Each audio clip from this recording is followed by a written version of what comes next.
Order!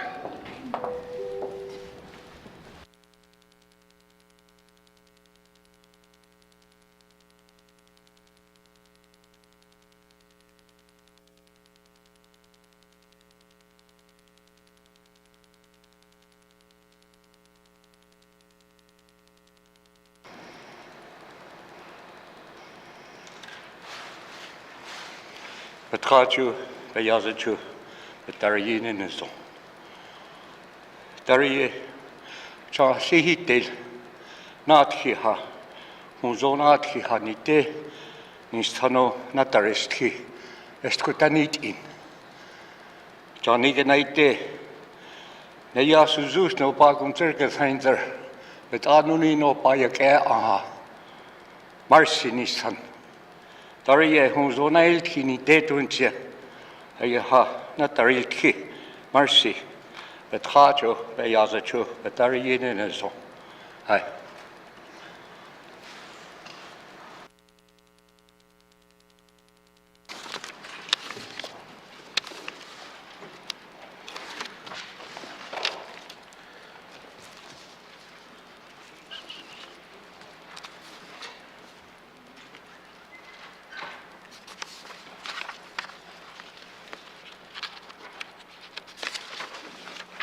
Thank you. I'd like to thank Mark Casaway for the blessing this morning. Minister statements. Minister for Municipal and Community Affairs. Thank you, Mr. Speaker. I rise today to recognize the athletes, coaches, and mission staff who are representing the N.W.T. at the 2024 Arctic Winter Games in the Manatsuka Setsuna, Alaska, Matsu Valley, from March 10th to 16th, 2024. The Arctic Winter Games provides an opportunity for Team N.W.T. to engage and compete with our athletes from the circumpolar region. Not only are the games an athletic competition for athletes, it also provides an opportunity to promote cultural and social exchange among youth from all parts of the North. These games help with development of the sport in the N.W.T. and quality of life of youth through the leadership opportunities that are provided. These experiences also leaves a lasting impact on host communities and the other groups that attend. In March, Team N.W.T. will be represented by approximately 350 participants, including athletes, coaches, chaperones, and mission staff from 19 communities and from every region of the territory. Mr. Speaker, I would like to thank Team NT's chef de mission who are leading the delegation, Miss Rita Mercredi, who will be chef de mission, Mr. Damon Crossman, and Miss Lexi Letzing, who will be the assistant chef de missions. In addition to Team NT, the government Northwest Territories is once again pleased to support the N.W.T. Youth Ambassadors programs at these games. This program continues to offer a wonderful volunteer experience for youth at major territorial, national, and international events, where they can develop life and job skills. A total of 12 youth volunteers are expected to participate in the N.W.T. Youth Ambassadors program with the 2024 Arctic Winter Games Host Society. These volunteers are between the age of 15 to 22, and come from various communities across the Northwest Territories. As role leaders, as model and role leaders of tomorrow, we want to recognize our youth ambassadors for taking the opportunity to learn and grow by participating in these exciting volunteer experiences. Mr. Speaker, I would like to thank the Sport North Federation and all the territorial sport organizations who are responsible for selecting and managing their representative teams. They play a critical role in preparing for Team NT at these games. Finally, Mr. Speaker, I would like to thank the many volunteers and sponsors who have selflessly offered their time and donations. Whether you are a coach, an organizer, or someone who provided meals, all your contributions to Team N.W.T are muchly appreciated. I sincerely hope that all participants enjoy this truly wonderful experience. Good luck to all athletes. Play fair and have fun. Thank you, Mr. Speaker. Thank you, Minister, Municipal and Community Affairs. Minister's statement. Minister of Education, Culture and Employment. Thank you, Mr. Speaker. Mr. Speaker, I'm pleased to provide an update on implementing the draft Northwest Territories curriculum for junior kindergarten to grade 12 students. As a mother of 3 school-aged children and one who values innovation and critical and creative thinking, this is an exciting time for our students. The British Columbia curriculum is renowned for its high education standards and is uniquely designed to offer students a balanced and informative approach to learning. It allows youth to learn through multiple pathways to encourage them to find their interests and learn various skills by exploring concepts practically rather than passively. Ultimately, it is designed to connect learning with the real world. Introducing a new curriculum is no small task, and we have made significant progress. This year, we started trialing an adapted version of British Columbia's curriculum in grades 4, 5, and 6, as well as in some grade 9 classrooms. The new curriculum provides more opportunities for teachers to promote deeper learning. In this trialing stage, N.W.T teachers are encouraged to try aspects of the new curriculum, explore new teaching approaches with their students, and provide feedback to the department about what works and what could be improved.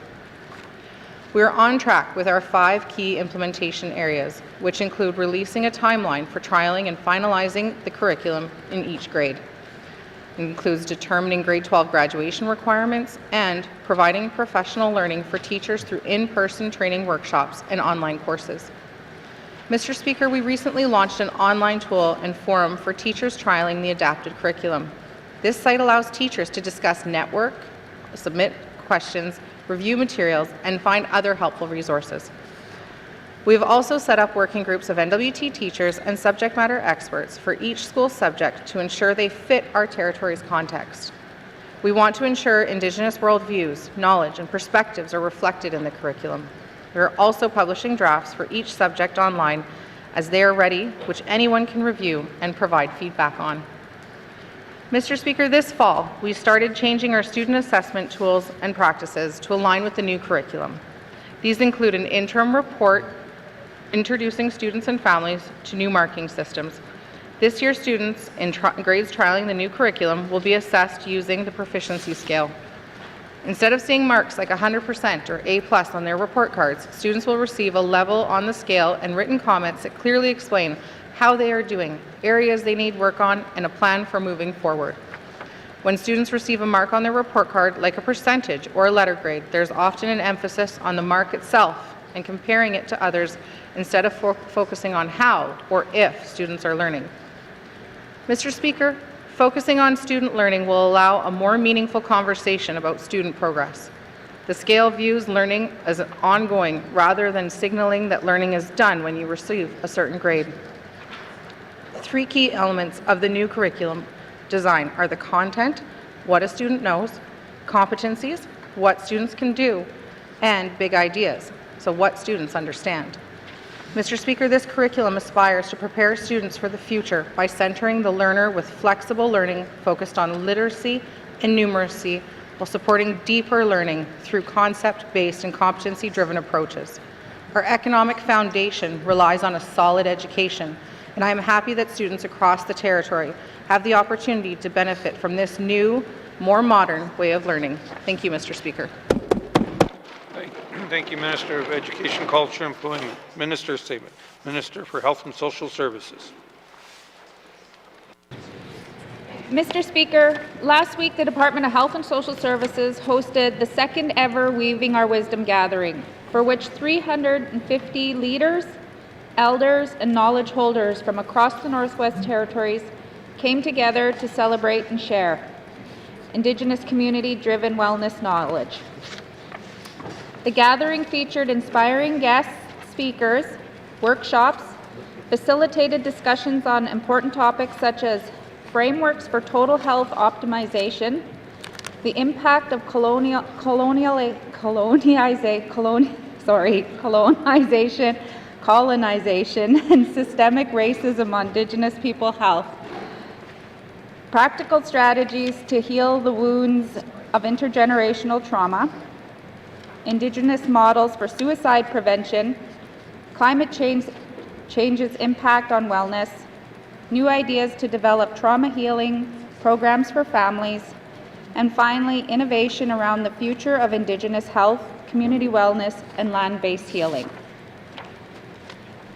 The gathering showcased the resilience of Indigenous people, spotlighting their interconnected knowledge systems that have been sustained and developed across generations. Community wellness participants explored the gathering's themes of cultural and care, self-recognition and healing, community care and wellness, and land-based healing. In addition to the main agenda, 3 specialized programs were crafted for participants who identified as Indigenous youth, Indigenous men, and elders. The Indigenous Youth Wellness Program encouraged youth to develop skills and access resources and teachings that will help them take control of their wellness. The Indigenous Men's Wellness Program began a conversation which effectively lays out the issues of Northern Indigenous men face in accessing healthcare, wellness program, and healing. The Indigenous Elders Wellness Program uncovered better ways to honor elders so that they can be happy, healthy, and living well in their communities.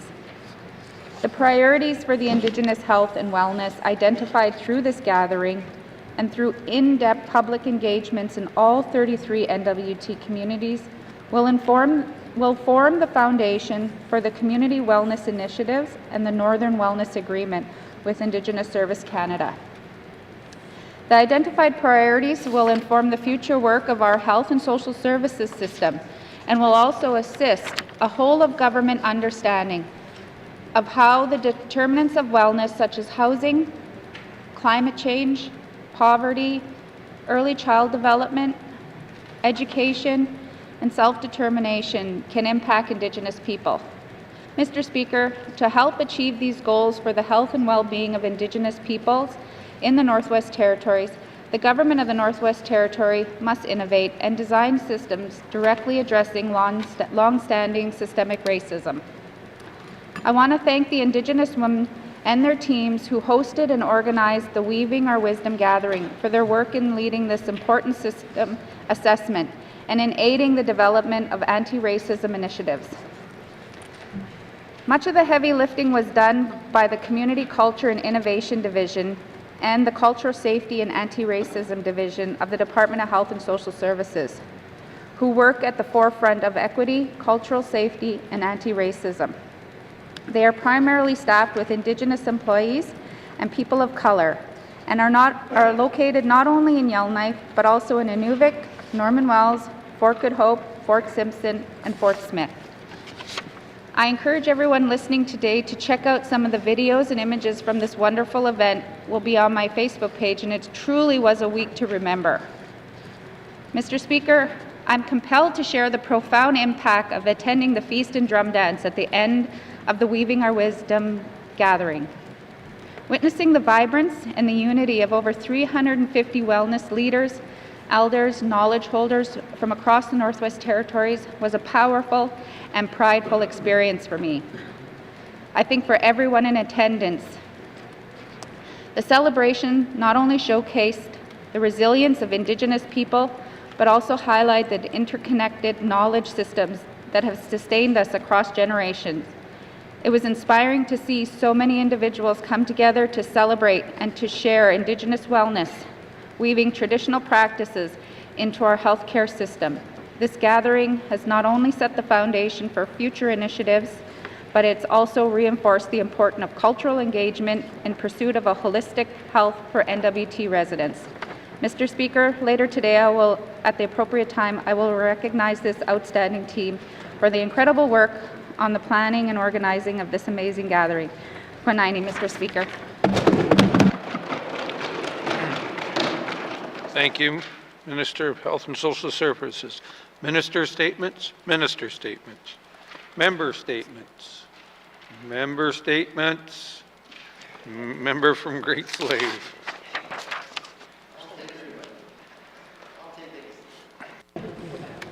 Thank you, Mr. Speaker. Mr. Speaker, I am a proud supporter of the arts. I was thrilled to take the member for Cam Lake and the member for Frame Lake to the Bloody Valentine Burlesque last weekend. This weekend, I encourage all members to attend the Black in History art exhibition this Saturday from 6 to 7:30 p.m. at the Yellowknife Racquet Club.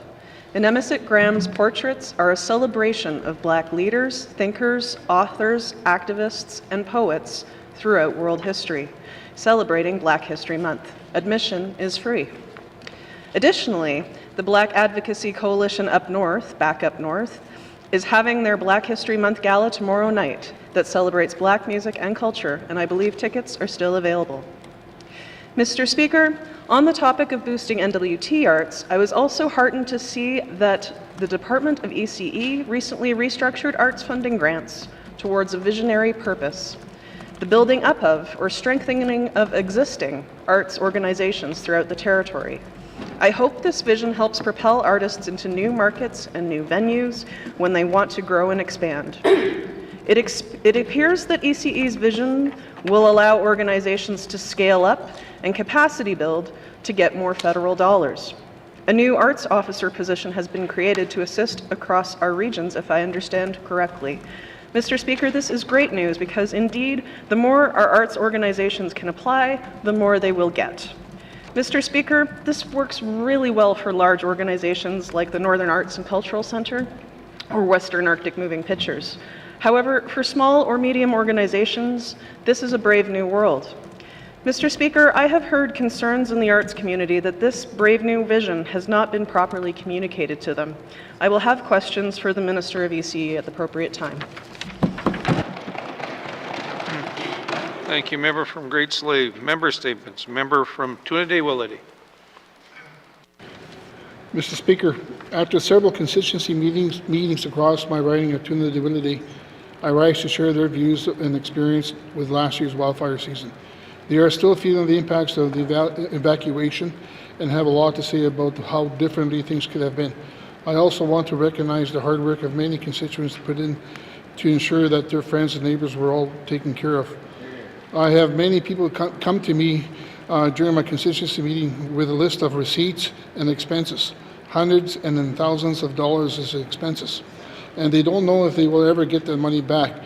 With inflation driving up the cost of living, I feel it very important to reimburse my constituents who have stepped up to spend a fortune just so they can get to safety.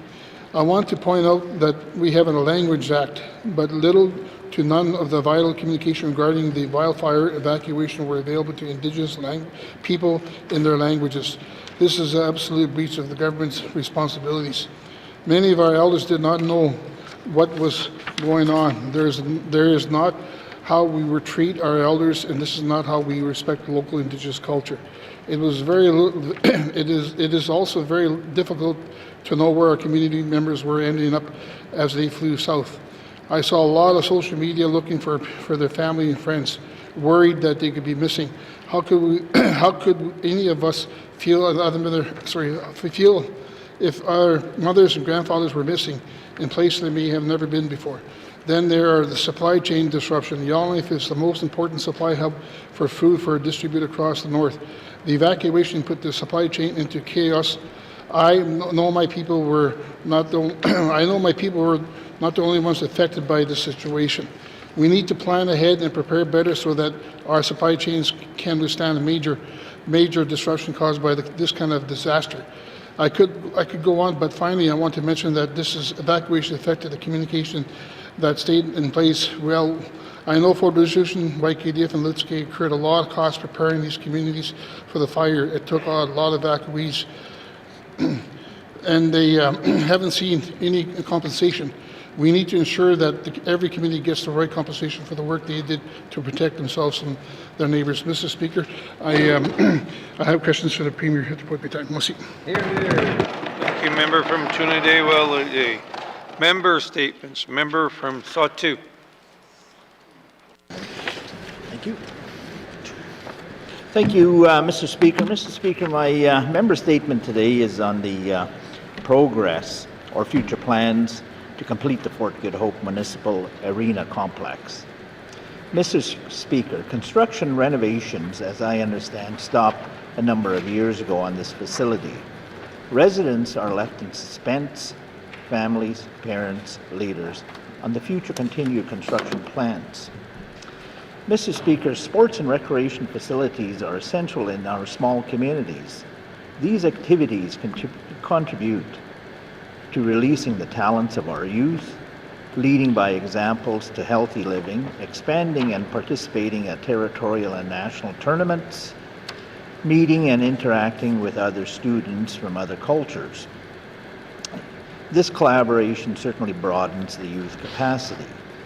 Mr. Speaker, these facilities play an active role and are the backbone of our social fabric in the communities.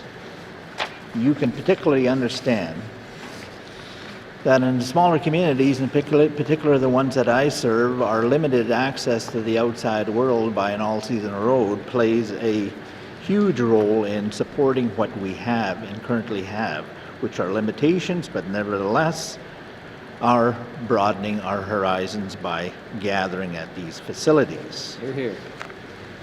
Thank you, Mr. Speaker, and later I will have questions to the appropriate minister. Mussey. Thank you. Thank you, member from the Sawtoo. Member statements. Member from Mophie. Thank you, Mr. Speaker. Mr. Speaker, di nawu ke gata Chicago hotits at the nawu Mr. Speaker, it's so At the sports place, how do back, up on top. youth needs a positive outlook in their lives. A sportsplex is where kids socialize. It's a place to burn off steam. They learn to challenge themselves, to work as a team, learn new skills, have friendly competition, and most importantly, to have fun. These are life skills. We know the wins and losses kids have on the ice or on the court are the wins and losses that prepare them for life. And none of this would be possible, Mr. Speaker, without the volunteers. I want to take this time to acknowledge the amazing volunteers that are stepping forward in our communities to support children and youth. There are staffs from both Chief Jimmy Bruno School and Elizabeth Mackenzie Elementary Schools, staff from the local RCMP detachment and recreation department in Betchacon. Now there are parents stepping forward to also volunteer. I want to acknowledge these people, to thank them for their time. Mr. Speaker, from 2007 to 2016, there were no sports facility in Betchacon. For almost 10 years, the children and youth had no place where they could play sports and be active. However, Mr. Speaker, some of these kids who didn't have a sportsplex are now giving back to the youth. The recreation department is run by youth. They are all youth under 30 years of age. These young adults are taking the lead. They have lots of energies, and they are giving back to the youth with programs and activities. Mr. Speaker, I want to acknowledge the RCMP. We know the RCMP have difficult jobs. They see all of the challenges and struggles in our community that we don't. They have hard jobs, and yet they show up at the sportsplex to volunteer their time with kids. Not only are they supporting them to be active, but they are also building healthy relationship with the kids. So our children and youth know the RCMP are here to protect us and to serve us. I want to thank them for their dedication to our community. Mr. Speaker, can I have a unanimous consent to conclude my statement? Mophie is asked for unanimous consent to conclude her statement. Seeing no nays, member, you may conclude your statement.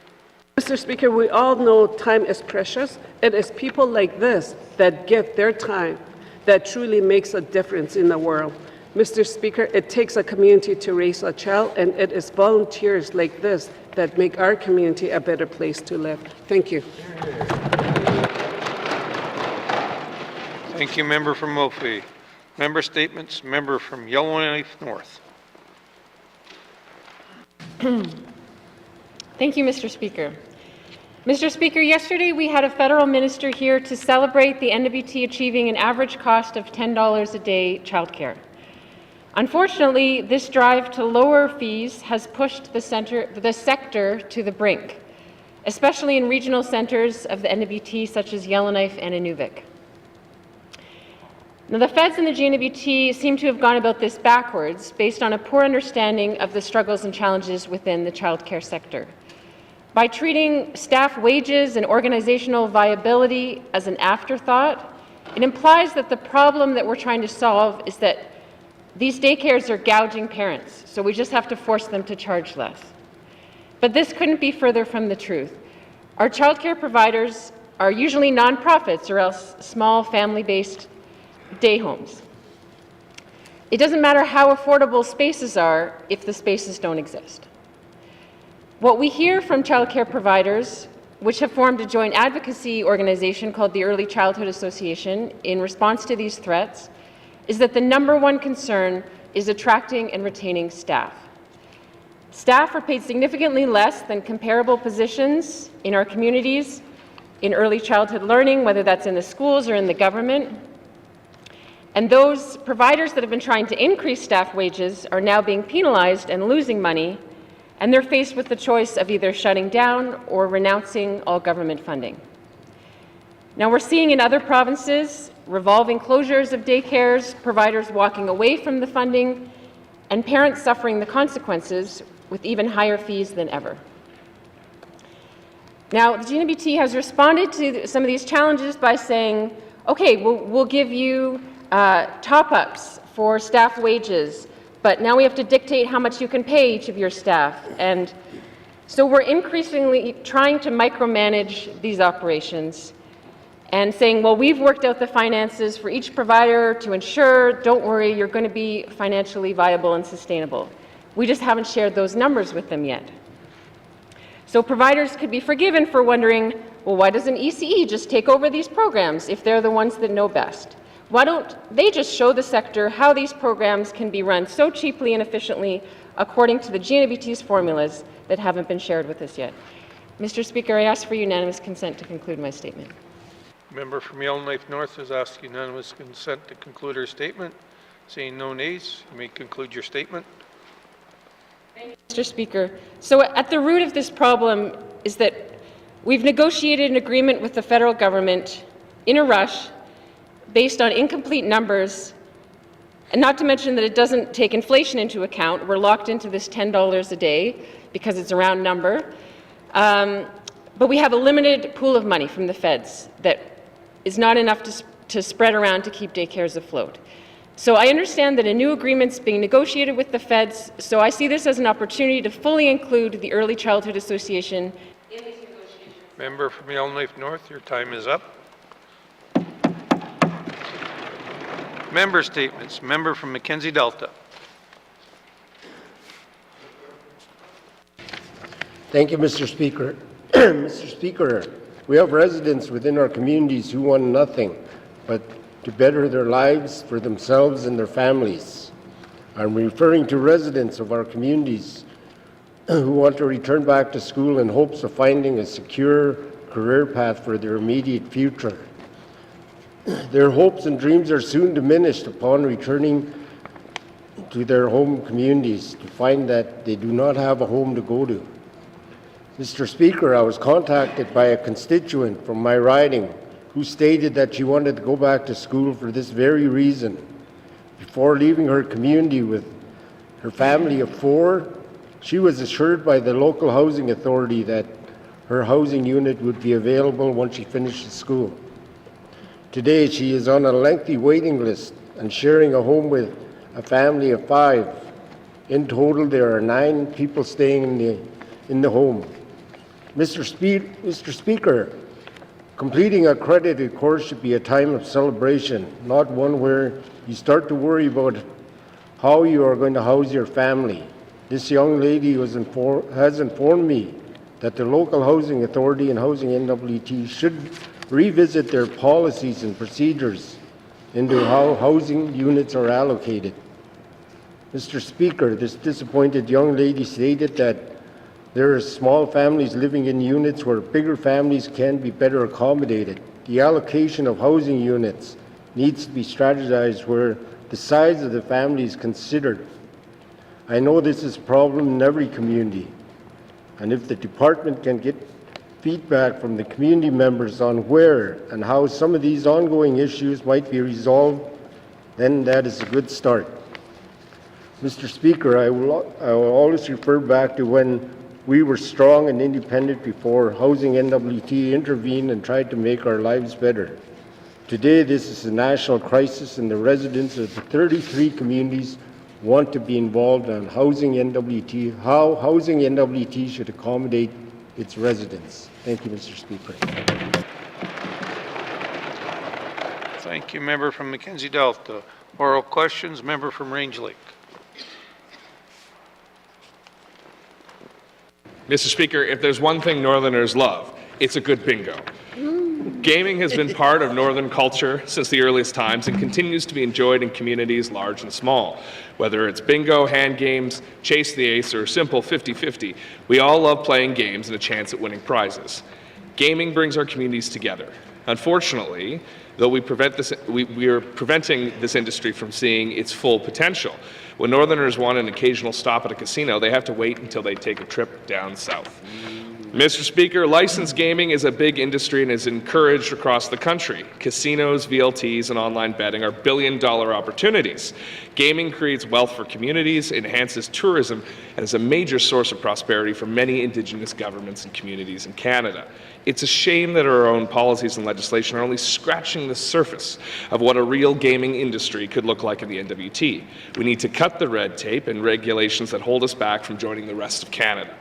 Mr. Speaker, close your eyes and imagine the vast revenue opportunities made possible by expanding our small but incredibly popular gambling and gaming industries. Imagine a hotel and resort sitting on the shores of the big lakes, raking in cold, hard cash from eager tourists, enriching the coffers of Indigenous and public governments.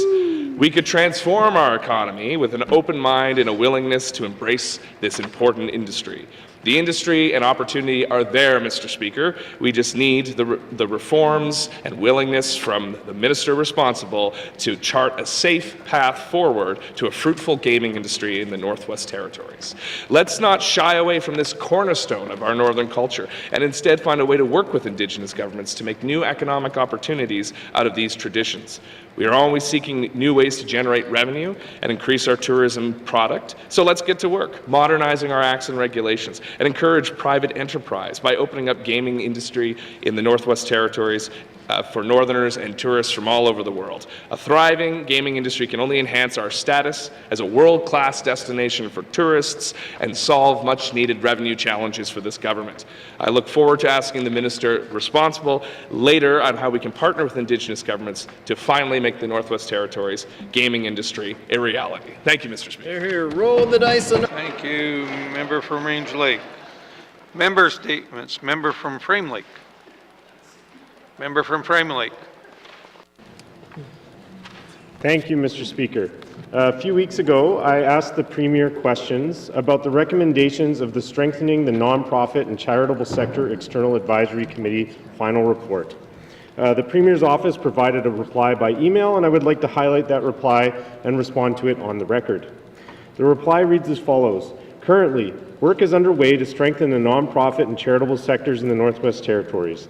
The first two recommendations from the External Advisory Committee's report focus on updating the Government of the Northwest Territories Program Manager's Guide for funding NGOs. Collaboration between the Departments of Executive, Indigenous Affairs and Finance is ongoing to review and revise the Program Manager's Guide. The work will be completed in the next 12 months, the public will be informed, and the guide will be widely available. I appreciate this answer, Mr. Speaker, and I look forward to reviewing the updated guide, as I'm sure my colleagues do as well. The response went on to read, the third recommendation involves the analysis and development of options for consideration by the 20th Assembly. This includes exploring additional support, particularly financial assistance, to enhance the capacity and stability of the nonprofit and charitable sectors in their operations. Work on this third recommendation has not yet started. I appreciate the Premier providing this response, Mr. Speaker. I respectfully suggest that the answer is somewhat underwhelming, but I do trust that as the new minister for this file, it is the Premier's intention to ensure that staff act upon the recommendations of the Strengthening the Nonprofit and Charitable Sector report. Mr. Speaker, many of our long-standing nonprofits play a significant role in helping us achieve several of our newly stated priorities, and considering this, I strongly advocate that implementing all of the recommendations from this report form part of the Executive and Indigenous Affairs Department's mandate for the 20th Assembly. In particular, I want to emphasize, as my colleague did earlier this week, the importance of long-term and stable funding for long-standing NGOs who work to implement programming directly related to N.W.T responsibilities. I look forward to discussing this further with my colleagues on both sides of the House as the mandate is developed. Thank you, Mr. Speaker. Thank you, member from Frame Lake. Member statements. Member from the Decho. Thank you, Mr. Speaker. Mr. Speaker, today I want to talk about the impacts of diabetes on our residents, particularly on Indigenous peoples and communities in the N.W.T. Mr. Speaker, according to a March 2023 article from the U.S. National Institute of Health, diabetes among Indigenous people in Canada is at epidemic levels. The Canadian Medical Association Journal has said that inequities in the social, cultural, historical, economic, and political determinants of health, lack of access to nutritionally adequate food, and barriers to proper health care play major roles in the diabetes epidemic in Indigenous populations. Moreover, Mr. Speaker, according to Diabetes Canada, the rates of individuals with diabetes includes 12.7% of First Nations living off reserve, 9.9% of Métis people, and 4.7% of Inuit people, compared to 5% of the general population.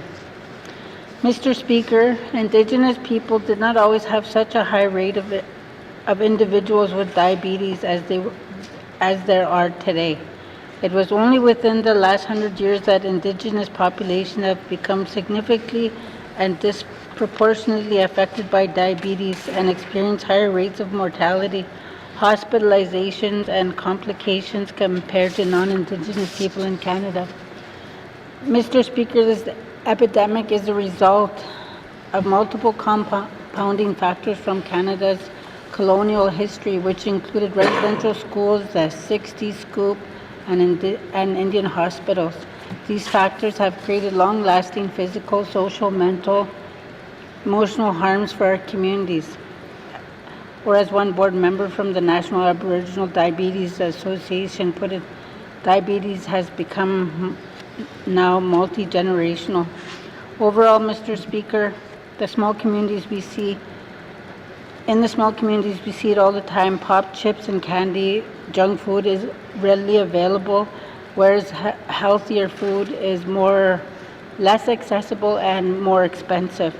Nutrition is taking a backseat within our food system.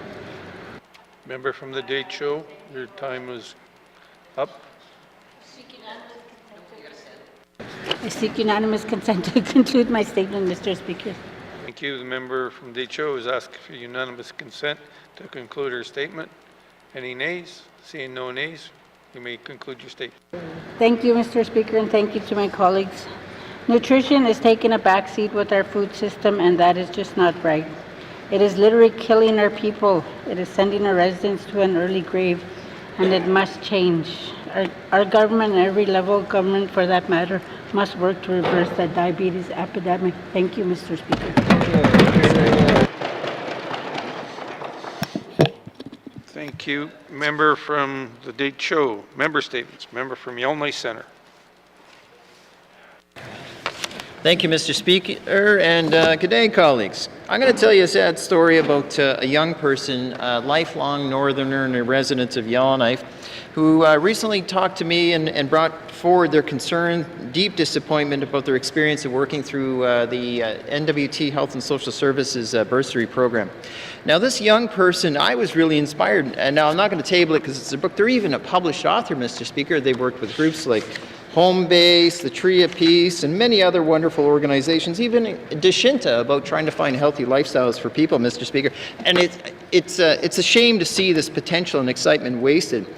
So she's been trying to find work here in the Northwest Territories in her health background and found it was a dead end. So very disappointing without getting the inspiration and opportunity she was really craving. And so she thought, well, why don't I pursue my master's degree in food security? So she applied. She's been doing it over the last couple of years, and she's been making great strides. And to be honest, I was really excited when she told me about the work she's doing. She's even worked in the community of N.W.T, going visiting the community freezer, again, talking about sustainable communities, Indigenous health by eating better, working collaboratively. Mr. Speaker, she applied last summer to get a bursary of $6,000, and being a smart person, maybe that's her fault. She was too smart. She asked, where would I see myself in this return of service for my bursary? By asking that simple question, the department realized, oh, wait a minute, we shouldn't have given her a bursary because we don't have a vision of where she would fit in the system, helping Northerners. A homegrown Northerner who the carpet's been pulled from her, Mr. Speaker. So they sent her a little Dear John letter of saying, sorry, but not sorry, we're going to take it away. $6,000, Mr. Speaker, exactly, shame. It's pittance. Mr. Speaker, in a public service of over 6,482 employees with the annual vacancy of 1,000 people, no one had the imagination in the Department of Health where to find someone who has such important skills to help Northerners. So whether you live in Little-Kay, you live in Tuktoyaktuk, you live in Mackenzie Delta, these skills and homegrown inspirational stories are important to all our youth as we try to lead them towards opportunities that build and strengthen our future. Mr. Speaker, I'll have questions with the Minister of Finance about fixing this deep and grave wrong. Thank you, Mr. Speaker. Thank you, member from Yellowknife Centre. Colleagues, when you think about snowboarding, you think about mountains, ski resorts, but it is a sport that's taken hold in the Northwest Territories. It's a great opportunity to observe youth being youth, vulnerable, risky, daring, adventurous, and being silly. It is amazing watching youth make memories, and more importantly, with friends. Beyond the warm clothes and wintry ambience lies a culture that you need to see to appreciate. In the north, we must find a creative way to get participants up on top of the hill. Sometimes it takes hiking up the hill to go down. Other times it's jumping into a sled, then have them pulled up by a snowmobile. After a gap in programming some years, the community of Fort Liard saw snowboarding being restarted on January 18, 2024. This was after the community and local businesses picked up their sliding hill. As in the past, their program was strong. It attracted up to 30 young people ranging ages 12 to 18, and 4 Fort Liard youth attended 2 separate Art of Winter Games as members of the snowboarding team. With the financial support from municipal and community fairs, local sport leaders and sport and recreation programs, and the Mackenzie Rec Association, they hosted a 4-day coaching and skills development event, facilitated by the Art of Winter Games coach Scott Sterling and certified coach Liam Upton. Attendance was excellent, especially by females, who made up 2/3 of the participants. The Hamlet is planning to rebuild the program to a point where their youth will be selected and qualified to participate in Art of Winter Game trials and eventually outside the community. Youth are excited about the upcoming events being held in Fort Simpson this March, sponsored by N.W.T Snowboard. The youth are very excited to be attending. In closing, I've been told you can never get bored snowboarding. Once you learn a trick, you can learn it with style. It's a social sport. You kind of play together. There's always more to learn. Different places to try things, different features to experience with, and different people to snowboard with. I wish the Fort Liard snowboarding group all the best in the future ventures. Thank you. Member statements. Member from N.W.T. Thank you, Mr. Speaker. I want to offer condolences to the recent passings in the N.W.T riding over the last month. First, the loss of Joseph Huluksit in Ulhaktuk, a respected elder and community leader who I had the distinction of sitting with on the Inuvialuit Communication Society. Condolences to Elsie and family in Ulhaktuk. Next is the loss of Sandy Wilkie, a respected elder, harvester and musician who is also one of our very few Inuvialuktun language leaders left, someone who we all turned to when we needed support in advancing an Inuvialuktun language initiative, a wealth of knowledge and expertise. Third is Mrs. Elizabeth Panaktaluk, a respected elder in Tuktoyaktuk, who was of humble character and lived her life taking care of her children and grandchildren. Elizabeth was a quiet, gentle person, but active in community events. Fourth was Mr. Robert A. Gruben. Robert was an avid hunter and harvester who shared his traditional food to many in the community. I could remember last summer we needed muktak for the Youth Northern Games in Inuvialut Biausiat, and immediately he went out hunting, and him and his partner Shanice, my niece, harvested a whale so we could feed people during the games. That kind of expertise and generosity is few and far between. His death is tragic as he was so young, but we've lost so many these last number of months, including Mr. Robert Lundrigan, a mentor to many youth, a father and grandfather, and Mr. Wayne Chixie, a young father and husband, but also one of our home care professionals. This is a reminder to all of us to treat people well and live your best life. I hold them all in prayer. Thank you, Mr. Speaker. Thank you, Member. Our prayers and condolences go out to the families. It's sadly we lose too many people over time. Member statements. Member statements. Return to oral questions. Return to oral questions. Recognition of visitors in the gallery. Member from Twin Lakes. I'm happy to say that joining us today in the gallery are the dedicated public servants responsible for the planning and organization of the Weaving Our Wisdom gathering that was held here in Yellowknife last week. So please join me in recognizing them and congratulating for their excellent work in hosting a very successful and very impactful gathering. Nina Larson, the Director of Community Culture and Innovation, and her team, Jasmine Vogue, Kyla Wright, Jessica Dutton, Chris Stipdog, Desiree Monroe, Erica Doring Lafferty, Ina Mutsit Graham, Marcus Elisami, Miranda Yao, Carolyn Wedzin, as well as Karen Blondin Hall, Director of Cultural Safety and Anti-Racism, alongside with her team, Janelle Bruno, Morgan Ranseth, Annika Westagreen, Courtney Vital, and Tisha Heron. Thank you, Mr. Speaker. Thank you, Member from Twin Lakes. Recognition of visitors in gallery. Member from Cam Lake. Thank you very much, Mr. Speaker. Mr. Speaker, we have some pretty cool people that live in Cam Lake, and I'd like to welcome to the gallery today Nemesis Graham, Nina Larson, and Karen Blondin Hall. Recognitions of visitors in the gallery. Recognition of visitor gallery. Member from Tunadee-Welladay. Speaker, I'd just like to recognize a friend, and also his friends with him, is Dean Myers. Good to see you here. Welcome, and to your friends and colleagues. Merci. Visitors in the gallery. Recognitions in the visitor gallery. I believe the member from Twin Lakes may have missed somebody.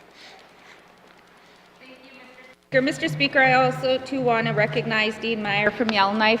My family and his will forever be connected. Thank you for coming today.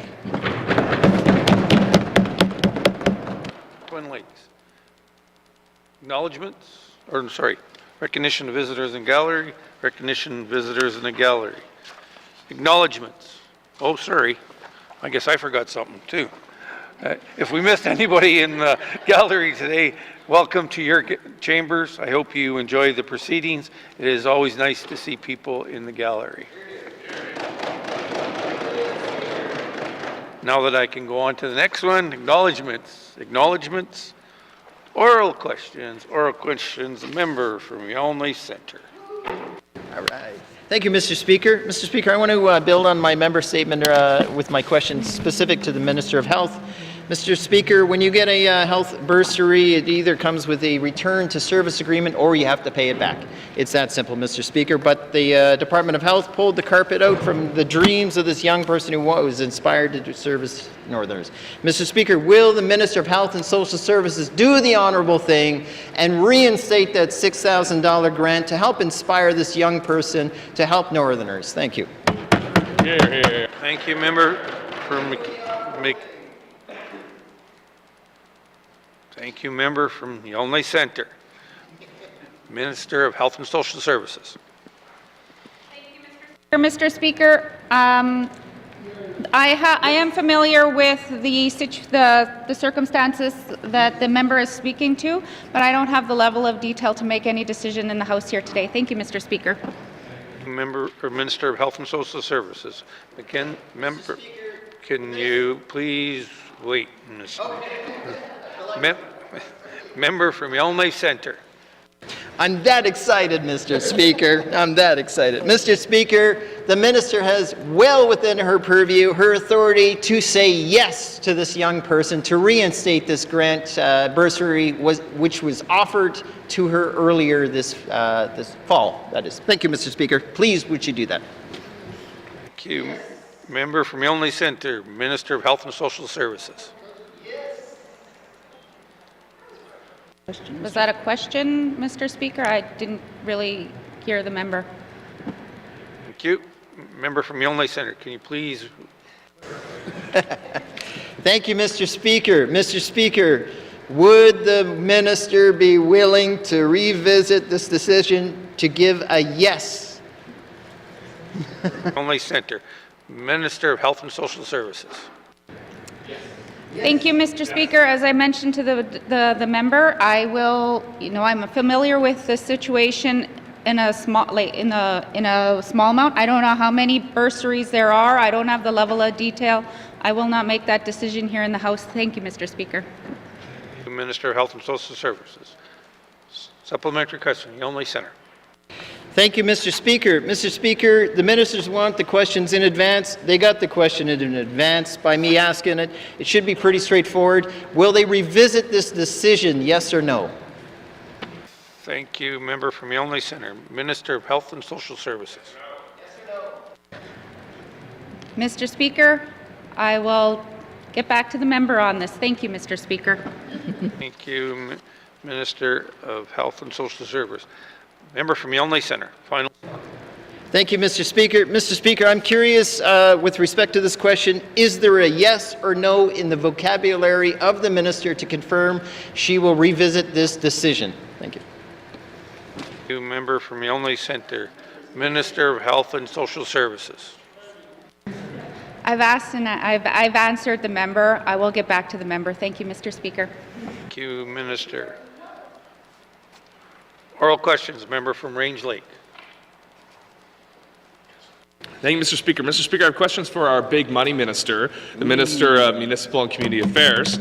Our gaming regime is actually quite liberal. And I wonder if the reforms we need are actually to put a finer point to it so we can capture some revenues. So first up, I'll ask, is the minister willing to amend the Lotteries Act to include VLTs or virtual lottery terminals? Thank you, Mr. Speaker. Thank you, member from Range Lake, Minister of Municipal and Community Affairs. Thank you, Mr. Speaker. I am aware of the Lotteries Act and how outdated it is along with many of our legislation, and I'm willing to have a look at that legislation. Thank you. Thank you, Minister of Municipal and Community Affairs. Member from Range Lake. Thank you, Mr. Speaker. Will the minister bring forward gaming corporation legislation to allow for casinos, land-based casinos, to operate in the Northwest Territories? Thank you. Thank you, member from Range Lake, Minister of Municipal and Community Affairs. Thank you, Mr. Speaker. This is something I think we'd have to go and consult with the local Aboriginal groups and the Council of Leaders to start doing work and see what we can do to update our Lotteries Act. Thank you. Thank you, Minister of Municipal and Community Affairs. Oral questions, member from Range Lake. Thank you, Mr. Speaker. Thank you to the minister. Will the minister bring forward reasonable regulation for online gambling to capture potential revenue leakage? Thank you. Thank you. Member from Range Lake. Minister of Municipal and Community Affairs. Thank you, Mr. Speaker. Again, I think that's something that we have to bring forward and look with our legislation, and something that we'd have to consult with all the local Aboriginal groups along with their government agencies to see what we can do. Thank you. Minister of Municipal and Community Affairs. Final supplementary. Member from Range Lake. I think I might be being too specific, Mr. Speaker, but I appreciate what the minister is saying. So will the minister bring forward these items that I've brought up today and a revenue sharing model with Indigenous governments at the next Council of Leaders meeting? Thank you. Thank you. Member from Range Lake. Minister, Municipal and Community Affairs. Thank you, Mr. Speaker. I believe the agendas are decided collaboratively, so we'd have to bring that forward again. Thank you. Minister of Municipal and Community Affairs. Oral questions. Member from Great Slave. Thank you, Mr. Speaker. Mr. Speaker, there's a lot of sweat equity that needs to be put in to apply for federal funding. The requirements and forms can be quite complex. Can the Minister of ECE explain how her department envisions helping organizations to grow capacity to take advantage of ECE's new vision for small and medium arts organizations? Thank you, Mr. Speaker. Thank you, Member from Great Slave. Minister of Education, Culture and Employment. Thank you very much, Mr. Speaker. Mr. Speaker, ECE has been distributing just under $500,000 to approximately 17 organizations across the territory. And ECE also, in October of this previous year, entered into an agreement with the Canada Council for the Arts, and this was an agreement for $750,000 of funding to help support arts organizations in the Northwest Territories.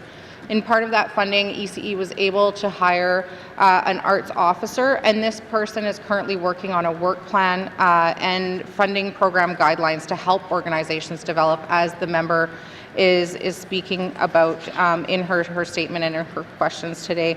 So this person will also be connecting local arts organizations to local funding and also national funding opportunities, and I'm really excited to be able to share more details in the new fiscal year. Thank you. Education, Culture and Employment. Oral questions. Member from Great Slave. Okay, thank you, Mr. Speaker. I'm not sure I heard a clear answer today, but that's okay. If it's for the next fiscal year, I appreciate that. I'm glad the new arts officer position was created, but can the minister explain why there have been no public information nights up to this point about all these big changes, or at least none that folks I've spoken to have heard about? Thank you, Mr. Speaker. Thank you. Member from Great Slave, Minister of Education, Culture and Employment. Thank you very much, Mr. Speaker. Mr. Speaker, while changes are currently rolling out in real time, there's also more changes to come. And so the intent is that with this new position and the work that they're doing, that ECE will be in a position to communicate some of these changes in the next fiscal year, and to be able to meet with existing and developing artists and to find out what their goals are and how different funding that's available can support that. And so I hear what the member is saying, and I think the member is one step ahead of ECE, but ECE is happily working to catch up to where the member is at and what the member is asking for, and is really excited to be able to work with arts organizations across the territory. Thank you. Employment. Member from Great Slave. Thank you, Mr. Speaker, and thank you for the compliment that I'm speedy. Will the Minister of ECE commit to providing Pathfinder services as and when needed by small or medium arts organizations to reduce barriers to access for our northern artists to funding? Thank you, Mr. Speaker. From Great Slave, Minister of Education, Culture and Employment. Mr. Speaker, I'm very happy to be able to say yes to the member on that one. ECE and IT are committed to providing pathfinding services for artists and organizations across the territory. This work is underway and is expected to be launched this summer. And so I'll make sure that I share that those new happenings with members so that they're able to share that with artists in their communities across the territory. In the meantime, there are arts funding available through ECE and through ITI, and there's staff members eager to support people to direct them where to go for what best suits their goals. Thank you. Minister of Education, Culture and Employment. Final supplementary, Great Slave. Thank you, Mr. Speaker. Sawtoo.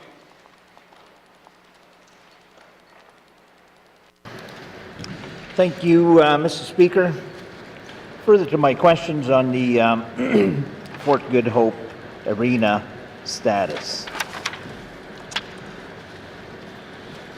The community of the N.W.T organization is leading the project and actively working on it. The Department of MACA has assisted where possible, including funding and development of the scope of work and estimated costs to have this building and facility completed. Can the Minister provide an operational update on the progress of this facility and the construction scheduling? Thank you. Member from the Sawtoo, Minister of Municipal and Community Affairs. Thank you, Mr. Speaker. When it comes down to the local governments, they are the lead on such projects with the support of MACA to get through the projects and assistance and guidance. Ultimately, the local community government is responsible for the projects and completing them. Thank you.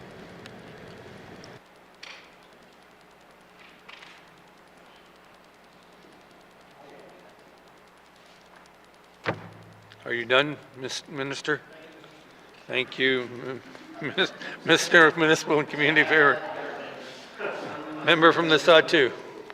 Shame. Thank you, Mr. Speaker, and thanks to the Minister for the response here. One of the issues that are really lacking in the smaller communities is trades and skills.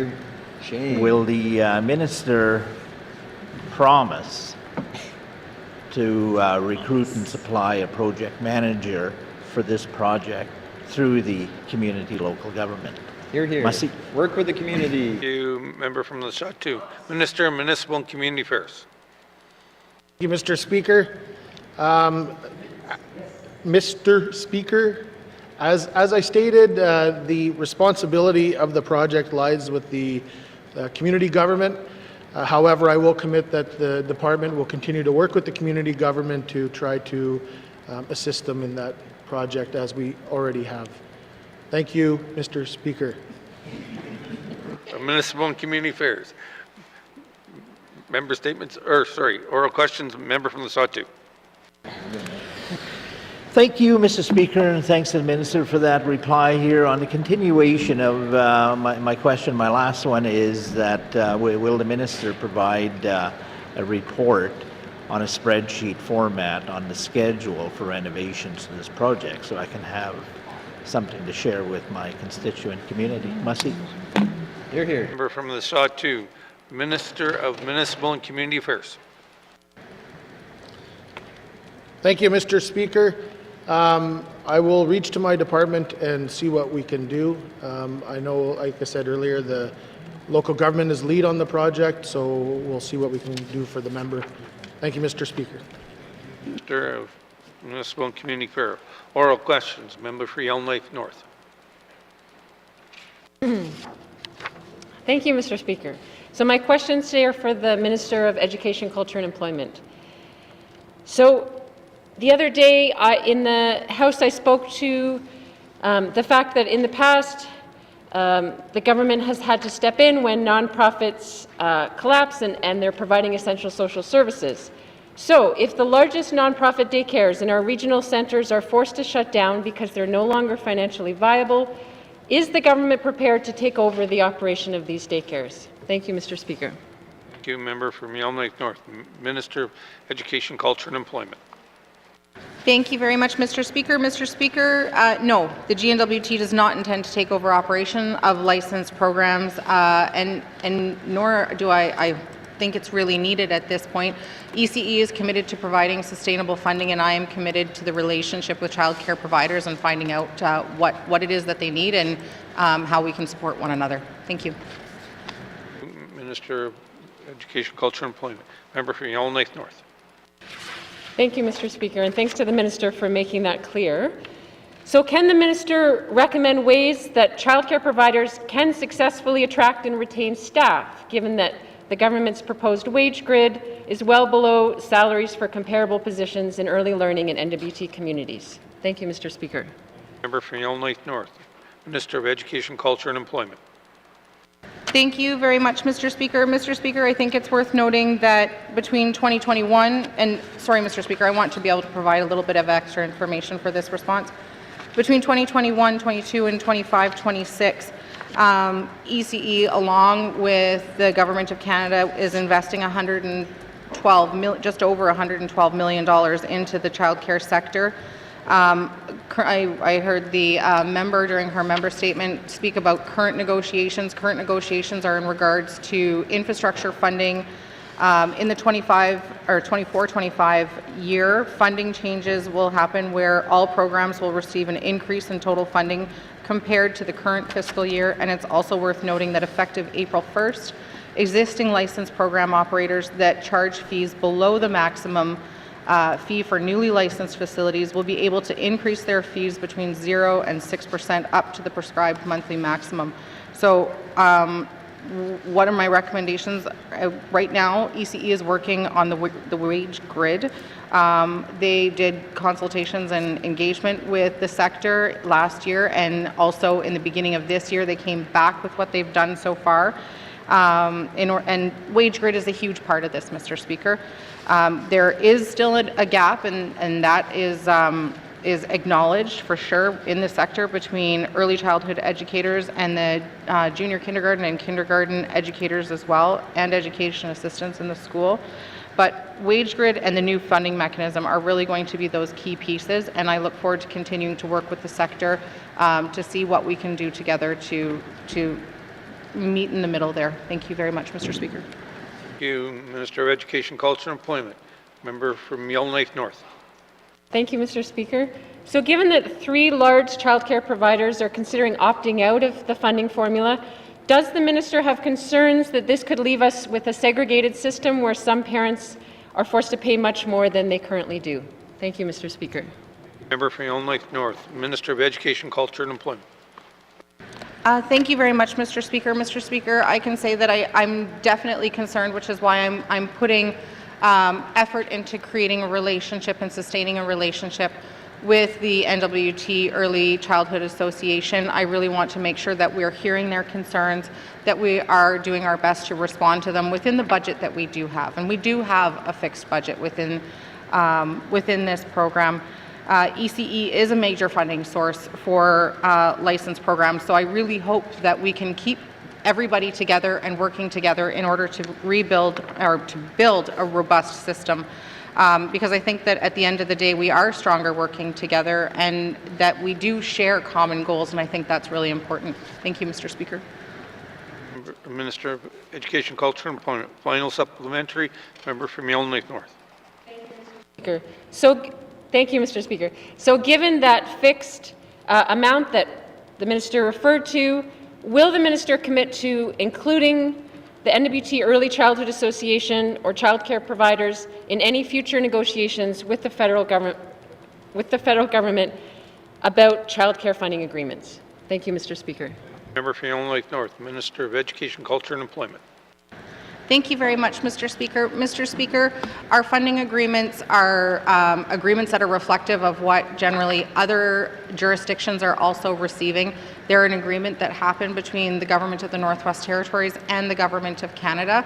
I think that communicating those agreements once they are set is really important, which is why I really want to continue to work with all stakeholders in the sector, and I'm absolutely committed to those relationships.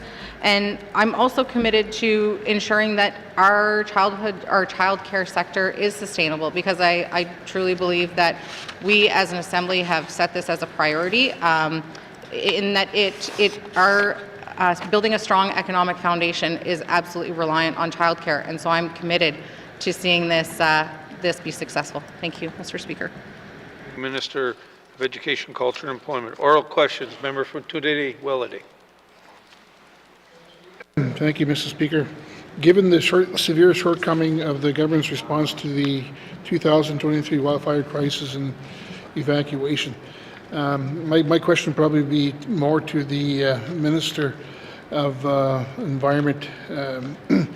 Is going to the next 2024 fire season, in my riding of Tunde-Welleday, last year we had issues with food securities and supply chain, and we also had issues with the airlines couldn't fly into Thutsuke. My question to the Minister would be is, what are you doing this in the 2024 fire season to help correct these problems? Thank you. Hear, hear.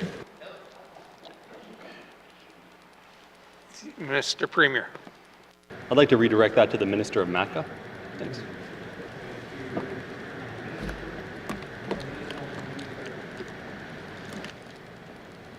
Thank you, Mr. Speaker. I think we're all aware that there was a lot of several unintended supply chain issues that we had last year in regards to the evacuations, due to the Yellowknife Airport being closed and other airports and other infrastructure like roads being closed. All the departments have worked together to understand these issues, and we're continually working to improve what happened. The Department of ITI has provided their information to the Department of MACA, and we'll be looking at those. Thank you. Minister of Municipal and Community Affairs. Oral questions. Member from Tunde-Welleday. Thank you, Mr. Speaker, and thank you, Minister. My next question, just probably adding to that as well, is we had issues with communication in our riding, where we had no communication for 5 days.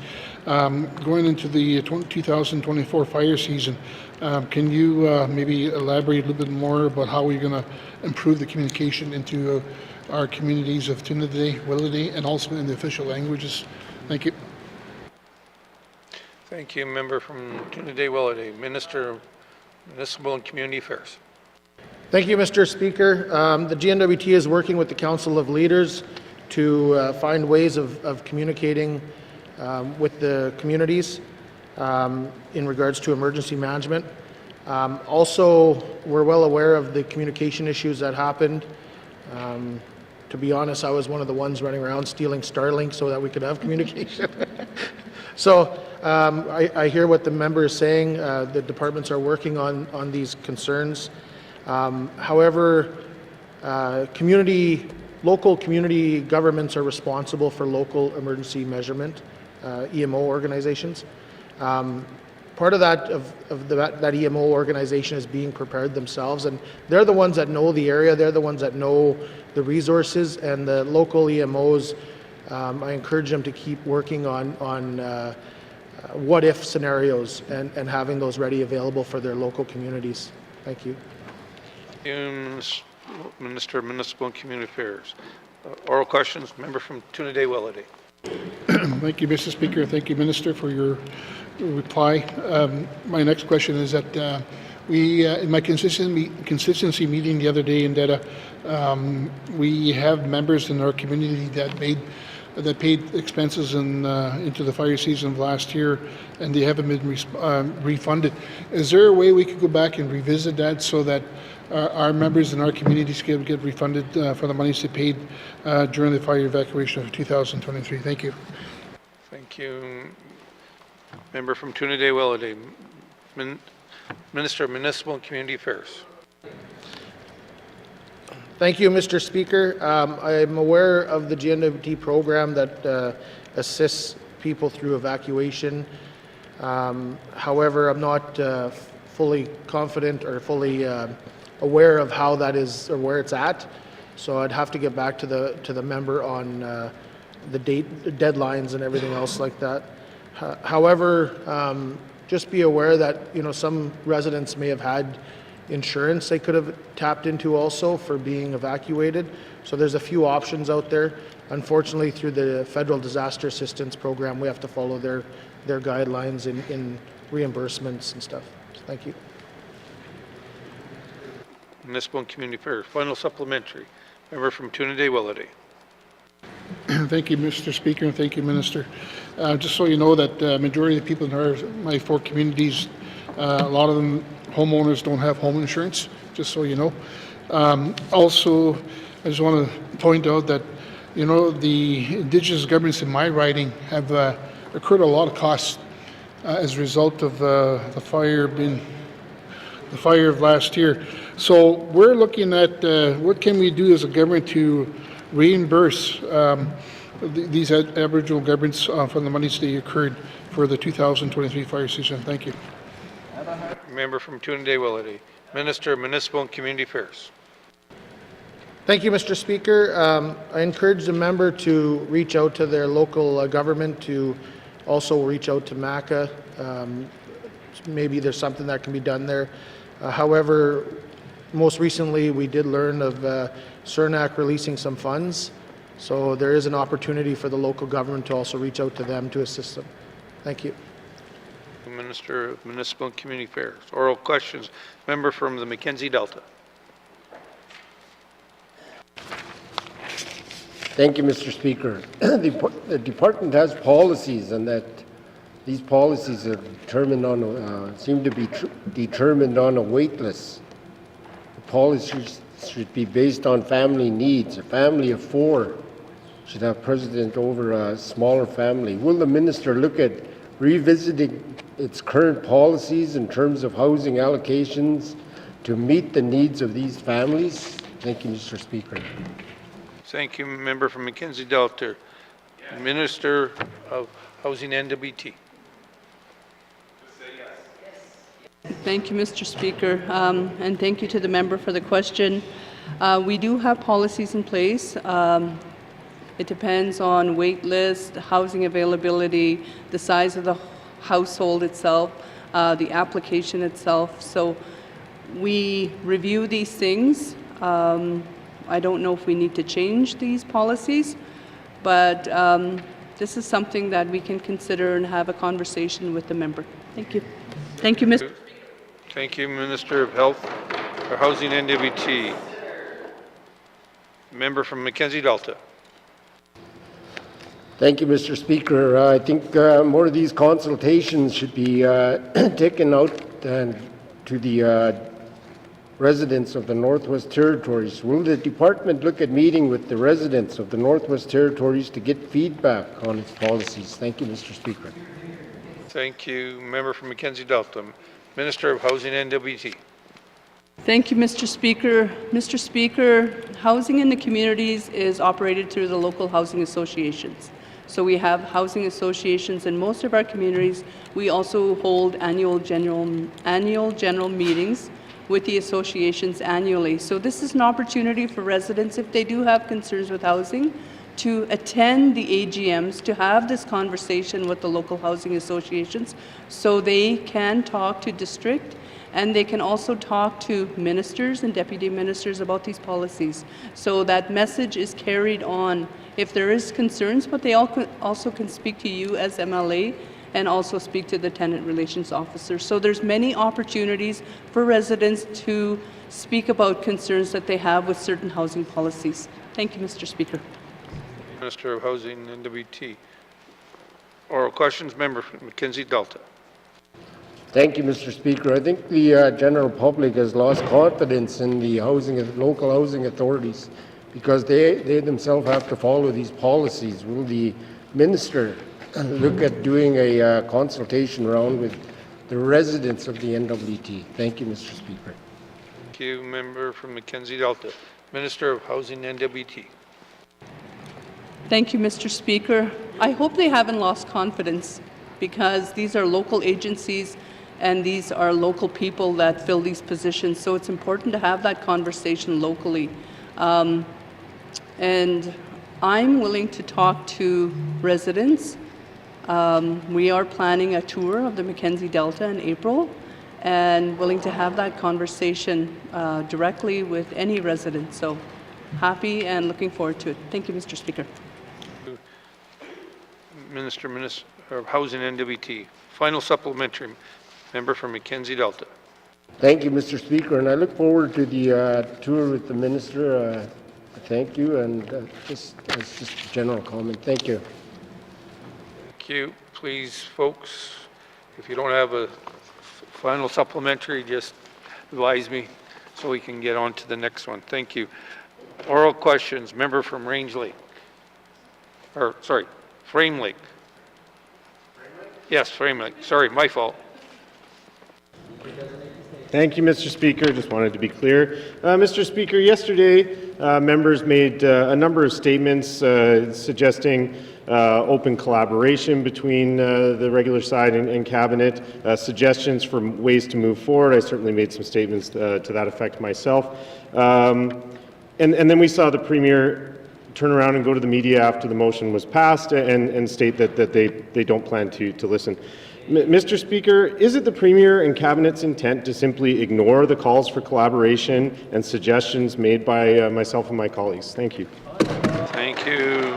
Member from Frame Lake, Mr. Premier. Thank you, Mr. Speaker. No, that is not my intention. I have a responsibility when the House brings forward a motion and recommendations to carefully consider those. I also have a responsibility to ensure that we are operating the government in a responsible manner. I think there's a lot of information that there's a lot of assumptions about what a public inquiry is. Even yesterday, even after I tried to clarify some of the facts around what we can and can't do, there were still assumptions remaining. There was comparisons of our Inquiries Act to the Federal Inquiries Act without taking into account the other federal acts that interact with the Federal Public Inquiries Act and allow them to set budgets. There were comments about the independence of certain other reports. So there's a lot of these things that, that as the government, when we do something, we actually need to know the facts. We actually have to do research. We have to look into things. It's a lot more than just standing up in the House and saying something. There's a lot of work behind the scenes. So we need to do that work, Mr. Speaker, and we intend on doing that work. Thank you. Mr. Premier, member from Frame Lake. Thank you, Mr. Speaker. I do appreciate that goodwill from the Premier and look forward to collaboration. Mr. Speaker, yesterday I spoke to difficulty engaging with constituents on the proposal that the Cabinet had brought forward. Mr. Speaker, why has the Premier not made their proposal and scope of work public so the public can assess it for themselves and decide if it passes muster? Thank you, Mr. Speaker. Thank you, member from Frame Lake. Minister. Thank you, Mr. Speaker. It can be difficult to negotiate in public and through the media, and so when we are trying to work with the members, we want to avoid that type of noise that comes with that. It is a difficult balance. I get where the member is coming from. I struggled with that as a regular member, but the fact is that we are elected to do that work on behalf of constituents. So sometimes the constituents don't have all of the information, but they've appointed us to look at that information and make our best judgments. But I understand where the member is coming from. It's a constant battle between keeping too much confidential and releasing too much in the public at inappropriate times. Thank you. Mr. Premier, oral questions. Member from Frame Lake. Thank you, Mr. Speaker. Again, I do appreciate the Premier's goodwill and openness to discussing this with me publicly. Mr. Speaker, will the Premier commit to openly and transparently engaging the public and regular members on a proposed approach for a fully arm's-length review of the 2023 wildfires? Thank you. Member from Frame Lake. Mr. Premier. Thank you, Mr. Speaker. So we have our own after-action review that we are currently trying to start. I wish that the RFP would have gone out last week. We wanted a bit more time to work with members, but that is going to happen imminently. And so that review is going forward. I'm happy to hear anything that members have to say on that. I know that I got my answers on the floor of the House yesterday. That was the response I was told I was going to get on the floor of the House. But if there's more feedback that members have, I'm happy to hear that. If there's specific feedback, I'm happy to hear that. In terms of the draft, the order related to the public inquiry, the motion required or called for collaboration with AOC on that, and so I'm happy to have that discussion as well as we work on that order. Thank you. Premier, final supplementary. Member from Frame Lake. Thank you, Mr. Speaker. Certainly there does seem to be a bit more of a collaborative tone from the Premier today in the House than I saw immediately after the vote in the media yesterday. Mr. Speaker, final question. Is it the Premier's position that we're still in a negotiation with privacy concerns? I'm just trying to get an understanding for why a draft terms of reference or scope of work couldn't just simply be made public so the public can assess it for themselves. I know when BC did this, their draft terms of reference was on their website. Can the Premier give some substantiation for why it needs to be done in confidentiality? Thank you. Thank you, member from Frame Lake. Mr. Premier. Thank you, Mr. Speaker. And there's procurement issues, so I don't have an answer that I think would be sufficient right now on the tip of my tongue. So I'm happy to get back to the member with a written response. Thank you. Thank you, Mr. Premier. Oral questions. Member from Moultrie. Speaker. Mr. Speaker, these questions are regarding eviction process for public housing tenants.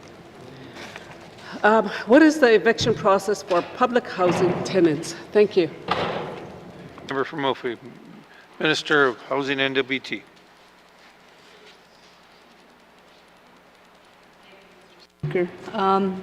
And thank you to the member for the question. I think this is an educational process because we deal with evictions, but it's few and far between with public housing. So public rental evictions are dealt with under the Residential Tenancies Act. So the local housing association makes the tenant aware of their violation, seeks the agreement with the tenant to resolve the issue. When all reasonable efforts are exhausted, the LHO issues a termination of tenancy notice and submits an application to the rental office. The rental office may try to remediate and may set a hearing process involving both the tenant and the landlord. The rental office makes a decision and may issue orders. The tenant is given an opportunity to appeal the decision. Orders, for example, an eviction order, are filed with the N.W.T. Supreme Court. Housing N.W.T. continues to try to work with tenants to address the issue of concern. If the tenant does not engage or if the concerns are addressed, then Housing N.W.T. may make the decision to implement the eviction order. Housing N.W.T. obtains support from the Sheriff's Office to serve the order and carry out the eviction. Thank you, Mr. Speaker. Minister of Housing N.W.T. Member from Moultrie. Thank you, Mr. Speaker. I think I got one of my answer from my previous questions in there, so thank you. Thank you for that. Are eviction handled differently by Housing N.W.T. compared to a private landlord? Thank you. Yes. Member from Moultrie. Minister of Housing N.W.T. Thank you, Mr. Speaker. Housing N.W.T. recognizes that it is a social agency and not just a landlord. So in many of the communities, public housing is one of the only options available to house people with lower incomes. This means that Housing N.W.T. will, except in extraordinary cases, work much harder than a private landlord to maintain a tenancy rather than moving towards an eviction. These efforts include extra steps to communicate with the tenant and change the behaviors that can result in eviction. Except in the more severe cases, LHOs complete a tenant success plan checklist to ensure that all efforts are being made to maintain tenancy without moving to an eviction. Thank you, Mr. Speaker. Thank you, Minister of Housing. Member from Moultrie. What support does Housing N.W.T. provide public housing tenants facing evictions? Thank you. Member from Moultrie, Minister of Housing N.W.T. Thank you, Mr. Speaker. So the supports that Housing N.W.T. provides is they offer tenant opportunities to enter into payment plans if their issue is related to arrears. Housing N.W.T. also reviews the rent calculations if there's a concern, if they have income changes, say they lost a job or they're starting another job with a different income level. So Housing N.W.T. may refer tenants to other social service or health resources if the client is facing complaints from neighbors or is willing to seek out additional assistance to avoid losing their home. And then Housing N.W.T. also seeks out alternative housing options, if available, to support the tenants in need. That's only if it's available. Thank you, Mr. Speaker. Minister of Housing and N.W.T. Final supplementary. Member from Mophie. Speaker, what can a public housing tenant do to avoid evictions? Mophie. Minister of Housing and N.W.T. Thank you, Mr. Speaker. So for a tenant to avoid eviction, they can do the following things. The best thing a tenant can do is to maintain communication with the local housing association and then show that they are serious about complying with their tenancy agreement.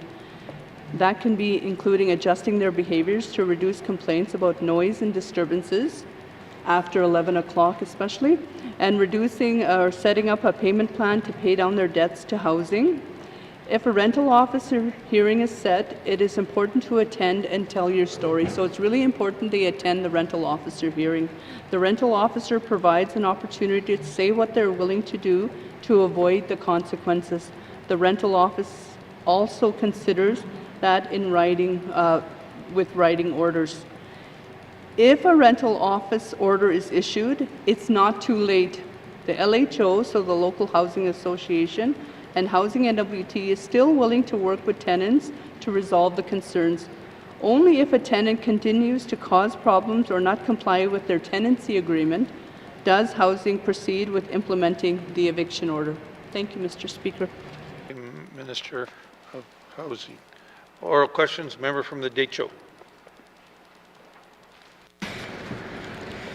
Thank you, Mr. Speaker. Mr. Speaker, my questions are to the Minister of Health.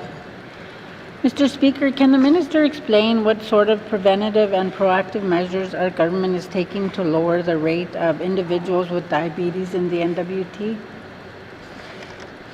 Thank you. From Decho, Minister of Health and Social Services.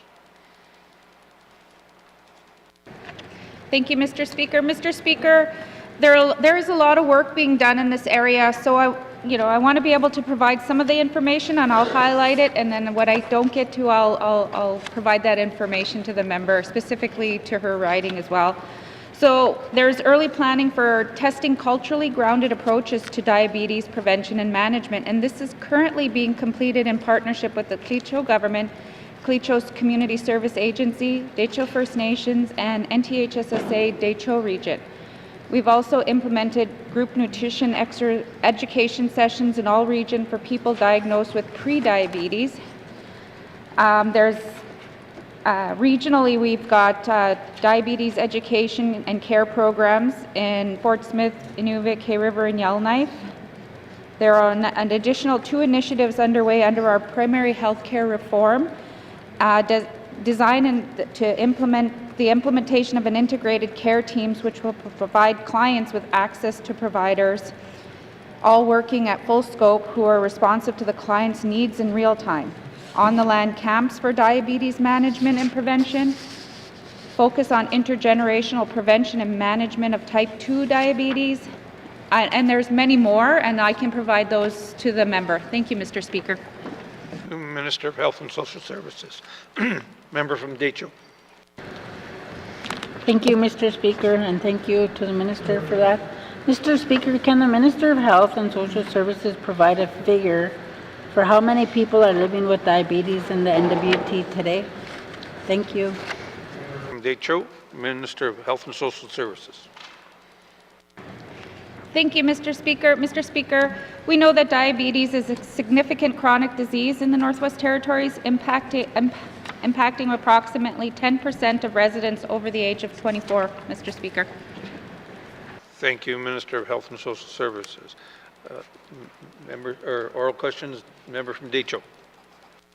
Thank you, Mr. Speaker. Can the Minister provide a dollar amount for how much the N.W.T. healthcare system is paying to provide the proper healthcare treatment for people with diabetes in the N.W.T. Thank you.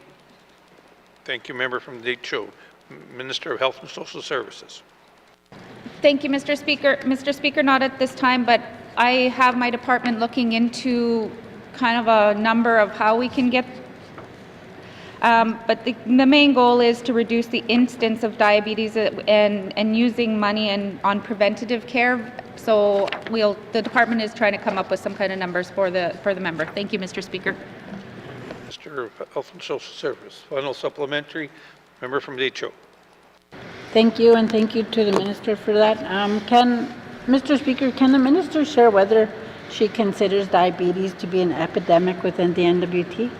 Thank you. Thank you. Member, Minister of Health and Social Services. Thank you, Mr. Speaker. Mr. Speaker, diabetes is a chronic disease, and it's a major problem for many N.W.T. residents, specifically Indigenous people. This is why our priority is to work in partnership with individuals, families, communities, and to encourage healthy lifestyle choices and provide supportive disease management services. Thank you, Mr. Speaker. Minister of Health and Social Services. Oral questions. Member from Yellowknife Center. All right. Thank you, Mr. Speaker. Mr. Speaker, employment issues are varied throughout the Northwest Territories. There's not a one-size-fit-all solution. You know, there's those positions where we want to hire local employment, but sometimes we need skilled and foreign workers to come to our communities, whether it's a Nuvik opening up or making sure the restaurant's open. It's in Nahanni. We need an SEO. We need specialized skills sometimes in special places. I'd like to ask the minister, what is she doing to support employers to bring in specialized skills, often referred to as skilled workers, into our northern communities? How is she supporting that and developing that opportunity? Thank you. Minister of ITI or ECE? Okay, Minister of ECE. Thank you very much, Mr. Speaker. Mr. Speaker, we are like many jurisdictions across the country where we are relying on Canadian newcomers to help fill some of our employment gaps in our territory. Over the course of so far this year, I asked for engagement to take place to see what people, including employers, wanted to see as far as immigration in an extended immigration strategy. So right now we are compiling that information to see how we can work with employers to better serve them. Thank you. Education, Culture, and Employment. Member from Yellowknife Center. Thank you, Mr. Speaker. Mr. Speaker, would the minister be able to elaborate on what type of hands-on support does the department offer so employers can fill out these applications and potentially fill skilled worker openings? Thank you. Member of Yellowknife Center, Minister of Education, Culture, and Employment. Thank you very much, Mr. Speaker. Mr. Speaker, ECE has approximately 3 staff members who are accessible by phone and by email to members of the public and also to employers to be able to provide some direction and let them know different programs, different entry streams that are available, and then ultimately, though, the bulk of that work is done with the Canadian government. Thank you. Thank you, Minister of Education, Culture, and Employment. Member from Yellowknife Center. So is thank you, Mr. Speaker. So is the minister saying that the 3 staff in that particular section just tell employers who are trying to create economic opportunities and growth in the north to just go to the website? Is that their main role, or do they actually spend some efforts with them, helping them fill out the paperwork so they can process the paperwork properly? Because we all know how busy these employers are. Thank you. Thank you, member from Yellowknife Center. Minister of Education, Culture, and Employment. Thank you very much, Mr. Speaker. Mr. Speaker, I hope that any public servant that answers a phone is willing to field questions from the person on the other end of that phone. I know that, paperwork can be intimidating and there can be a lot of it, and so I would hope that employers would be able to communicate what their needs are and staff of the public service would be able to let them know what they can do to support them. But this is definitely a tricky realm where it includes a lot of work from the federal government as well to make this happen. I know that there are employers in town who hire consultants to help them through the bulk of the process, because it is a lengthy process as well. It's not a quick process. It's not one piece of paper.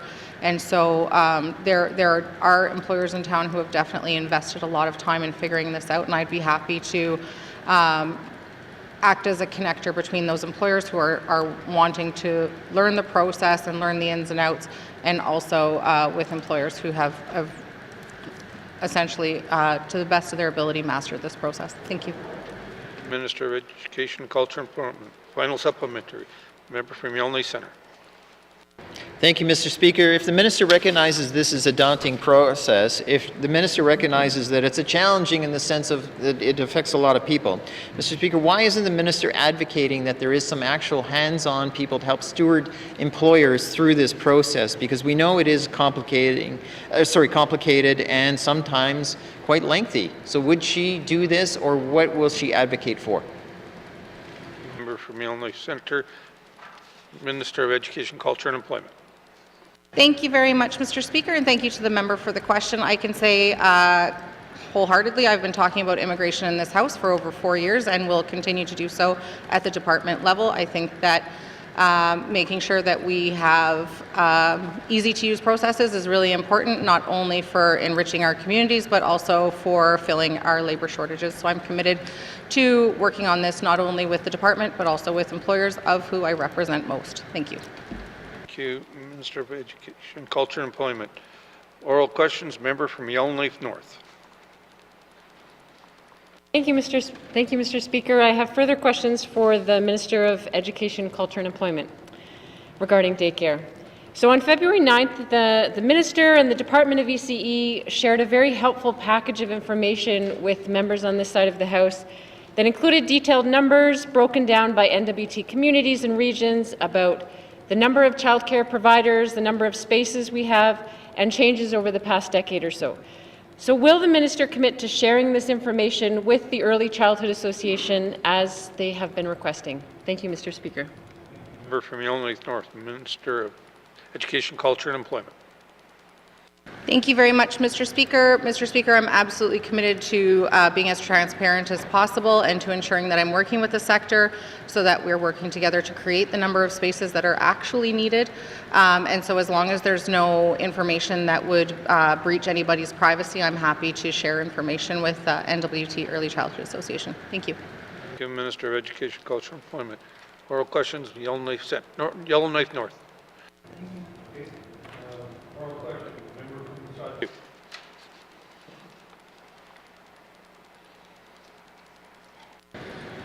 Thank you, Mr. Speaker. My additional questions is for the Minister of ECC. Proposed traditional cabins. Earlier this week, Mr. Speaker, the Minister and the member of N.W.T had an exchange on leases, rents for Indigenous users of the land.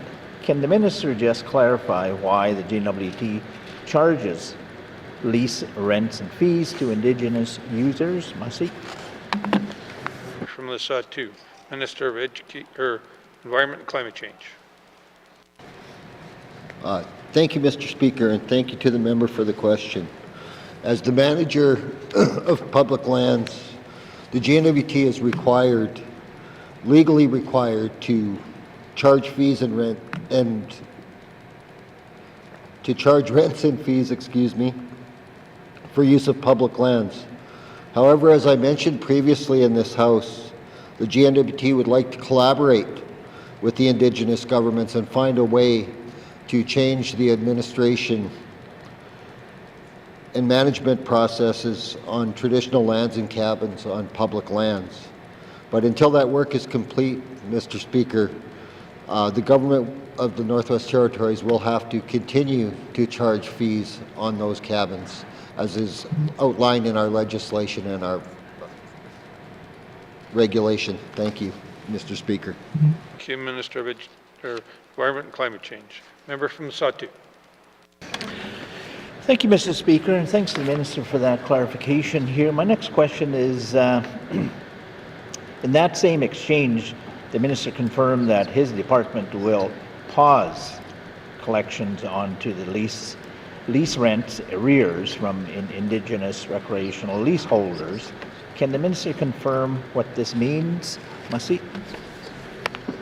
To Minister of Environment and Climate Change. Thank you, Mr. Speaker. Mr. Speaker, as of August 28th, 2023, the department committed to not sending any arrears for Indigenous leaseholders that qualify to collections, and they would also go so far as to suspend any of the collection actions that were previously started against Indigenous leaseholders from that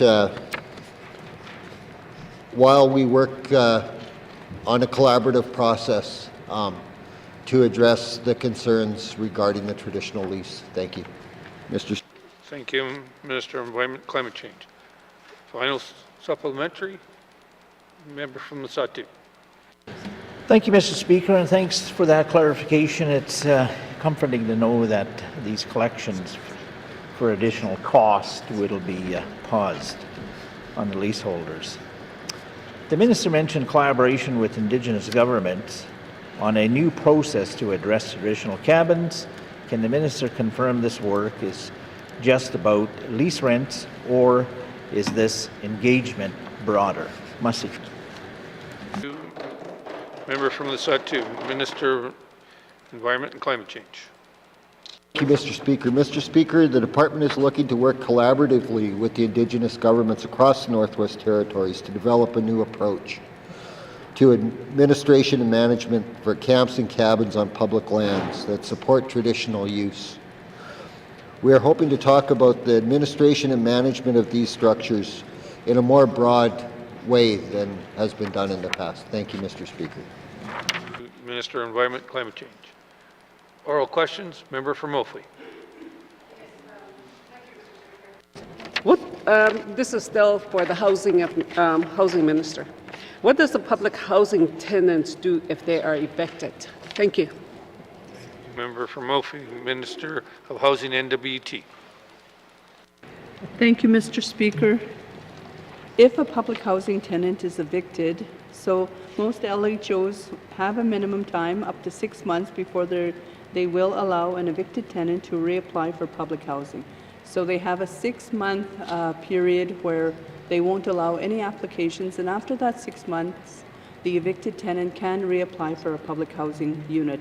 The tenant may be asked to show that they won't resume their same behaviors that they were evicted for before allowing them to reapply for housing.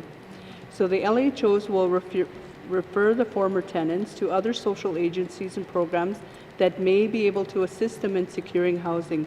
For example, Housing N.W.T offers a rent supplement program that can assist with the rental costs. Thank you, Mr. Speaker. Minister of Housing, N.W.T. Oral questions, member from Range Lake. Thank you, Mr. Speaker. Mr. Speaker, one thing that's become clear from the debate around safe disclosure to public processes is that we don't have adequate legislative protections in the Northwest Territories for public service workers. Is the minister or is the premier considering bringing forward either an amendment to the Public Service Act or standalone legislation to protect whistleblowers in the public service? Thank you. From Range Lake, Mr. Premier. Thank you, Mr. Speaker.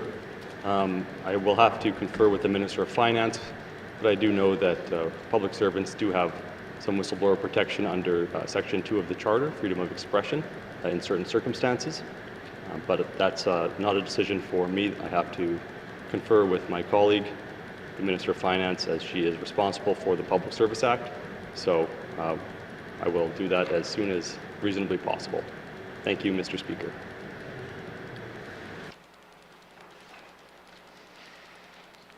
Oral questions. Oral questions is a member from Yellowknife Center. Thank you, Mr. Speaker, and thank my colleagues for their indulgence. Mr. Speaker, my questions are for the Minister of Health and Social Services, following up on some of my questions yesterday. And one of the questions, the nature of the question and the heart of the question is transparency on the doctor's waiting list. And her brazen response is, that's only an issue in Yellowknife. Actually, half the population here is in Yellowknife, but it's a respect factor of how people in Yellowknife feel. And I got some phone calls how upset people were about that perspective. So my question here specifically to the Minister of Health and Social Services is simply this. What can she do to bring transparency to the waiting list? Thank you. Thank you, member from Yellowknife Centre. Minister of Health and Social Services. Thank you, Mr. Speaker. Mr. Speaker, as I mentioned in this House, we are doing a review, and the primary health care reform is going to look at how we provide services to all residents in the Northwest Territories. And I understand that there is a model that's been used in Yellowknife, which, yes, it is the half of the population. But, on the other opposite end is there's the other half of the population that doesn't have access to physicians and services. And, we've heard from members in this House that said they don't have even an access to a nurse all the time. So we are looking at the entire territory and how we provide services to the residents in the Northwest Territories. Thank you, Mr. Speaker. Minister of Health and Social Services. Member Yellowknife Centre. Thank you, Mr. Speaker. Mr. Speaker, I really wish the Minister would answer the question. What is her hesitation for putting some transparency on the doctor's waiting list? Thank you. From Yellowknife Centre, Minister of Health and Social Services. Thank you, Mr. Speaker. Mr. Speaker, I understand where the member's coming from. There is always a question on wait lists and like I said, specifically, there's a model that's been going on in Yellowknife, and it's not the same model that's been going on the rest of the territory. So I think with this model, everything will be changing, or we're looking at making changes so that there's equitable access to everybody in the Northwest Territories. And so there may not be wait lists in the Northwest Territories because we'll be defining how we provide service differently in the city, in the towns, in the hamlets, in the villages, so that's something that we're looking forward in the future. And so, we provided the numbers to the member, and if the member wishes to share that information. Thank you, Mr. Speaker. To Minister of Health and Social Services. Oral questions, member from Yellowknife Centre. Thank you, Mr. Speaker. Mr. Speaker, I'm convinced the Minister doesn't understand the question. Her response to me was, written response, sir, is the 2,000 people are on the wait list. So they know what the wait list for a doctor means. That said, what is the apprehension or hesitation for providing some level of transparency so you know where you are on the wait list? Thank you. Thank you, member from Yellowknife Centre. Minister of Health and Social Services. Thank you, Mr. Speaker. Mr. Speaker, in the opposite sense is, why is there a wait list? I went and I seen a physician on Saturday. I didn't have to see, so this is why I'm saying the primary healthcare reform is changing how we're looking at how patients have access to services, not necessarily how everybody's going to have a specific physician to this many clients or many patients or within this system. So that is, when we provided the information that we do have to the member, and if he wishes to share the information, thank you, Mr. Speaker. Health and Social Service. Final supplementary, short supplementary.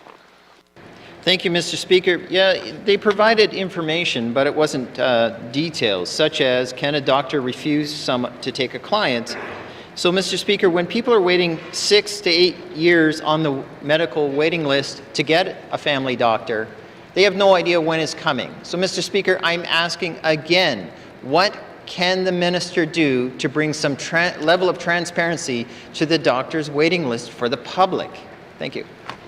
Thank you. Member from Yellowknife Centre, Minister of Health and Social Services.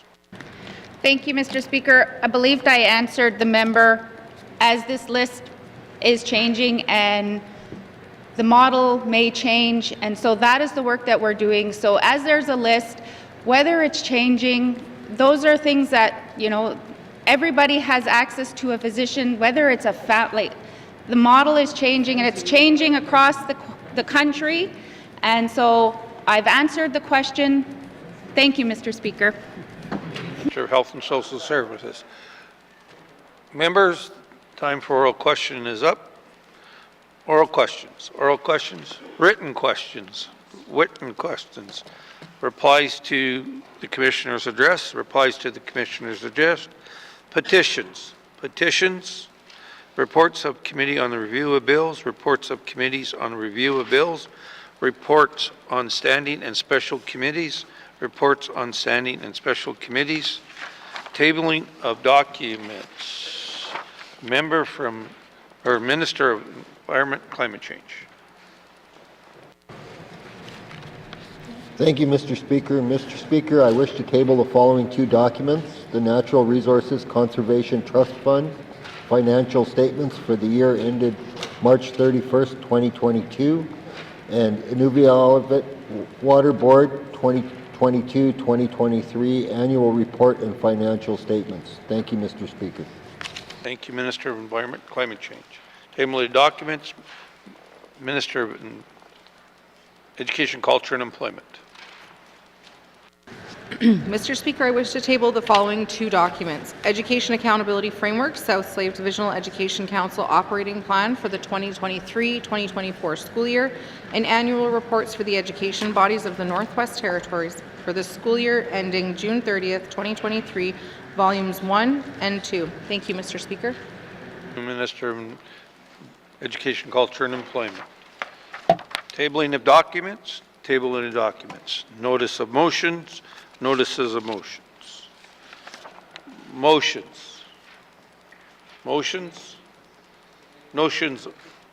Notice of motions for first reading of bills. Member from Grange Lake.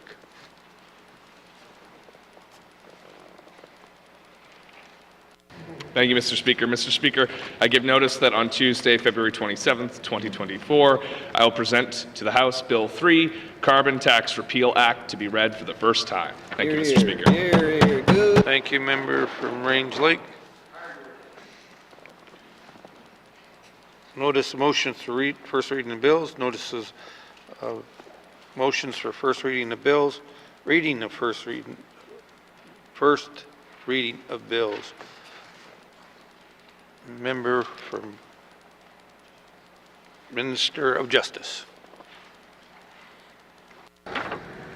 Mr. Speaker, I wish to present to the House Bill 2, Missing Persons Act, to be read for the first time. Thank you, Mr. Speaker. Thank you, Minister for Justice. Pursuant to Rule 8.2, brackets 3, Bill 2 is deemed to have first reading and is ready for second reading.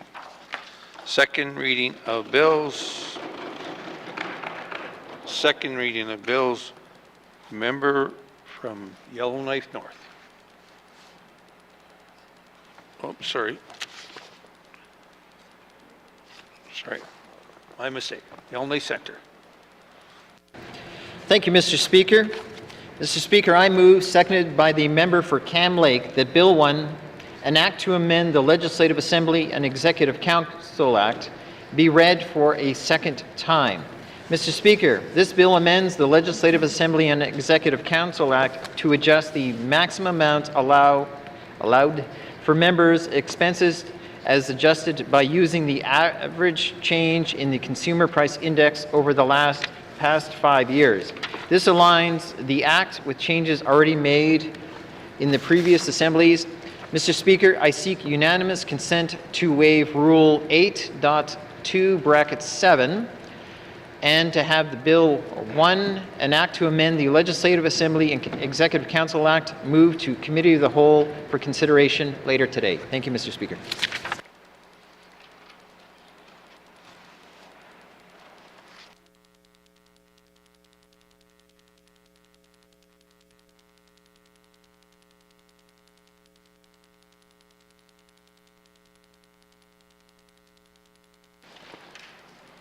Thank you, member.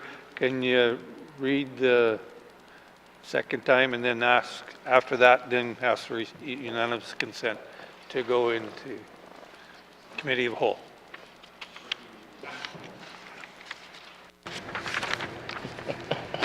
Deja vu. It's been a while. Or as former speaker used to say, deja vu all over again, Mr. Whitford. So, starting from the top, Mr. Speaker, and thank you colleagues for your indulgence. Mr. Speaker, I move, seconded by the member for Cam Lake, that Bill 1, an act to amend the Legislative Assembly and Executive Council Act, be read for a second time. Oddly enough, a second. Mr. Speaker, this bill amends the Legislative Assembly and Executive Council Act to adjust the maximum amounts allowed for members' expenses as adjusted by using the average change in the Consumer Price Index over the past 5 years. This aligns the Act with changes already made in the previous Assembly. In order to the principle of the bill.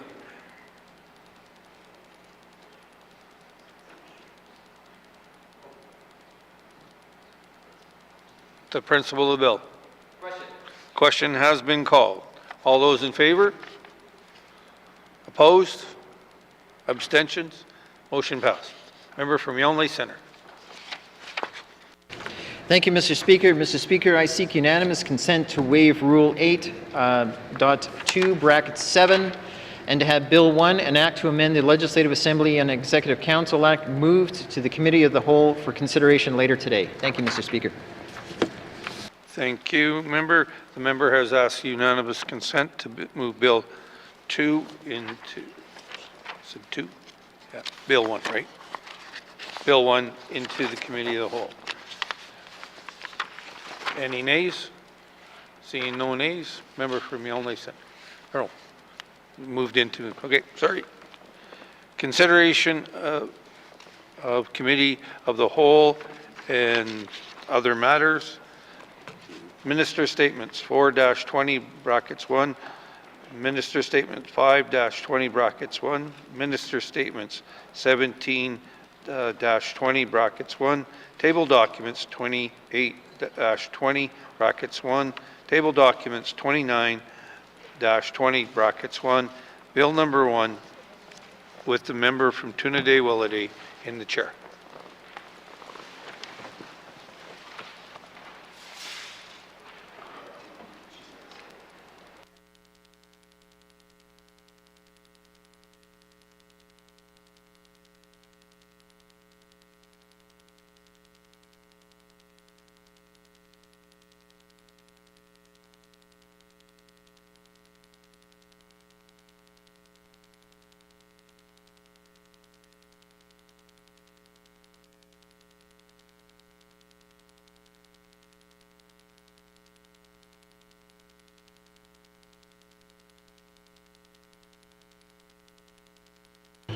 Thank you. I'd like to call the committee to order. I now call the committee of the whole to order.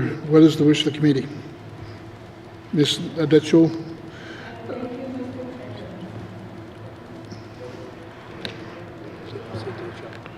Sorry, Detcho?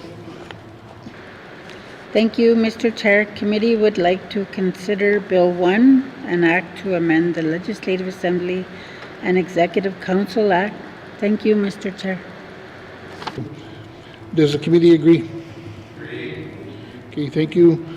We'll take a break now. Okay. Thank you. We'll resume after a short 30-minute recess. Thank you.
Committee, we have agreed to consider Bill 1, an act to amend the Legislative Assembly Executive Council Act.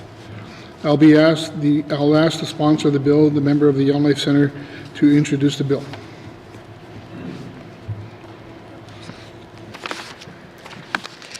Thank you, Mr. Chairman. Mr. Chairman, I am pleased to speak to Bill 1, an act to amend the Legislative Assembly and Executive Council Act in my capacity as a member of the Board of Management. In the previous Assembly, changes were made to the Legislative Assembly and Executive Council Act to adjust pay by the average percentage increase or decrease in the Consumer Price Index for Canada in a period of 5 years. This bill aligns the maximum amounts allowed annually for members' expenses to the same Consumer Price Index to make sure the Act is uniformly using the same measurements. That concludes my remarks on Bill 1. Thank you, Mr. Chairman. Thank you, Member of the Only Senator. Member, would you like to bring witness into the chamber?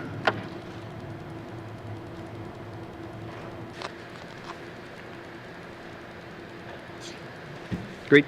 Agreed? Sorry. MLA, sorry. MLA will agree. Okay, Sergeant Irons, please escort the witnesses into the chambers.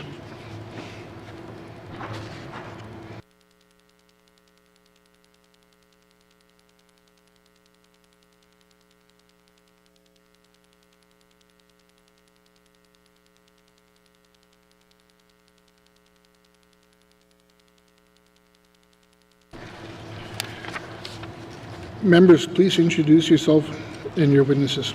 Merci.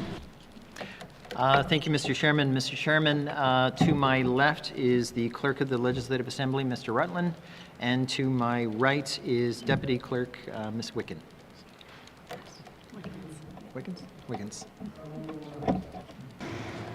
I will not open the floor for general comments on Bill 1. Members may speak up to 10 minutes at a time. Any members want to speak up?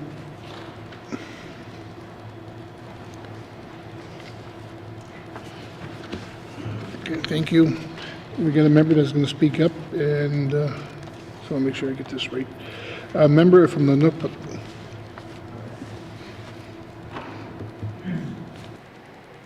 Thank you, Mr. Chair. I have a question for Mr. Hawkins and the staff. Why the change to the bill was made? If you can explain that. Thank you. I will go to the member of Yonge Centre. Thank you, Mr. Chairman, and thank you for the question. I believe if I have it correctly, the change is to bring consistency over a 5-year period that reflect the Consumer Price Index.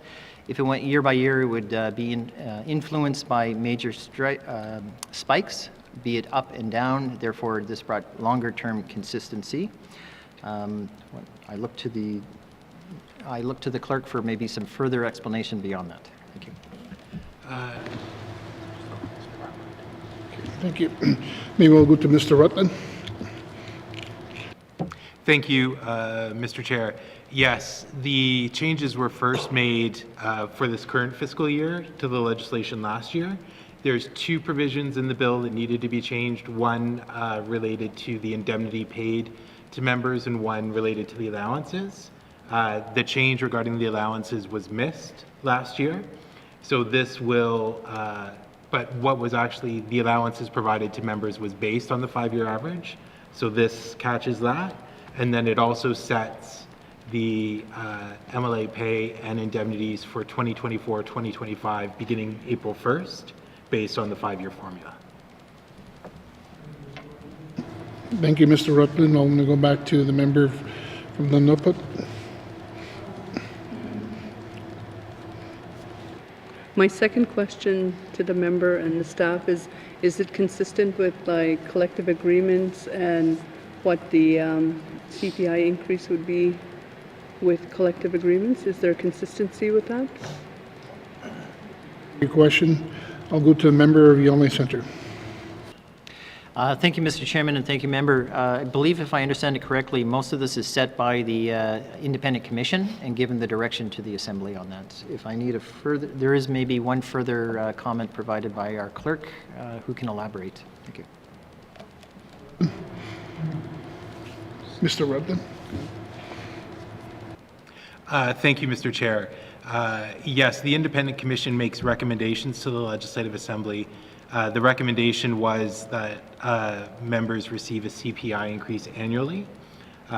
Members in the 19th Legislative Assembly decided to change the legislation such that it would be a 5-year average of CPI. At the time, the CPI increase would have likely resulted in about a 7% increase, but by doing a 5-year average, it brought it down to, I believe, about 3.8? 3.34. 3.34, sorry. Thank you, Mr. Rutland. I'm going to go back to the member from N.W.T. I have no further questions, Mr. Chair. Thank you.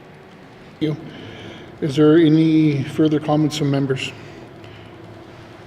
I'm going to go to Mr. Oh, sorry. Hang on. Let me get this right.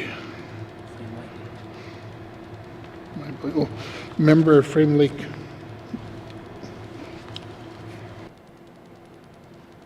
Thank you, Mr. Chair. Yeah, I just wanted to follow up on the question asked by my colleague from N.W.T. She asked whether it aligned with the collective agreement of the public service, and so I just wanted to get some clarification on that. Thank you for your question. I'm going to go to member YELLOWKNIFE Center. Thank you, Mr. Chairman, and I appreciate the question from the member. Just to further clarify, it does not. This guidance is offered and given by the Independent Review Committee, and then passed on to the Assembly for final direction. I'm going to go back to a member of Frame Lake. No further questions. Any further comments from MLAs, members? I'm going to go to the Premier. Let's see. Thank you, Mr. Chair.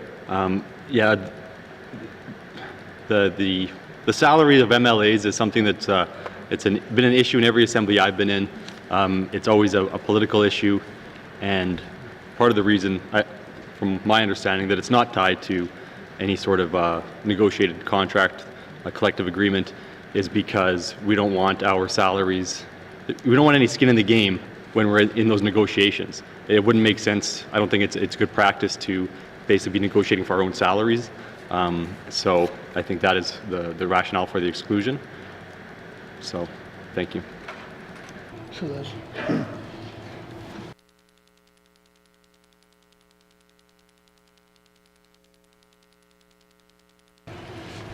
Thank you, Mr. the Premier, for your clarification. Any further comments from members? I'm going to go to member from Great Slave. Thank you, Mr. Chair. Not a question, but a comment. It is my understanding, for further clarity on that political matter of us discussing our own salaries, that, one of the sections is actually tied to the collective agreement. The Northern Allowance section copies what the public servants receive depending on their community of origin or community of work. And it is my understanding that in the past, MLAs have made the decision collectively to restrain their income based on the fact that public servants were not given percentage increases. Thank you, Mr. Chair. Thank you for your comment as well. Is there any further members from the Assembly who have general comments? Okay, thank you. It doesn't look like there is anybody putting their hands up.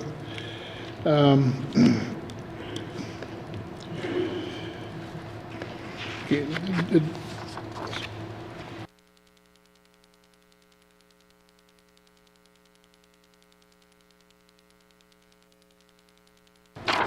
Okay, thank you. Is the committee agreed that there are no further general comments? The committee will agree. Thank you. Does the committee agree to proceed to clause by clause the review of the bills? Does the committee agree? Good.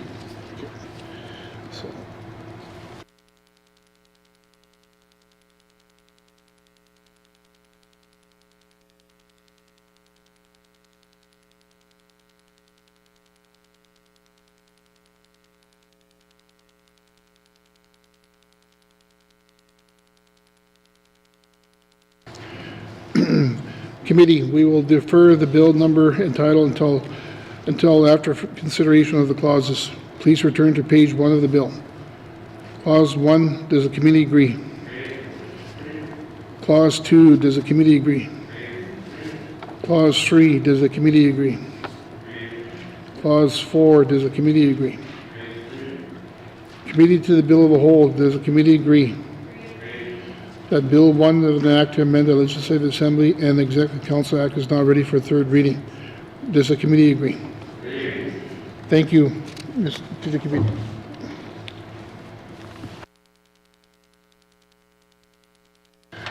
Does the committee agree that the concludes our consideration of Bill 1, an act to amend the Legislative Assembly and Executive Council Act? Does the committee agree? Thank you, members, and thank you to your witnesses.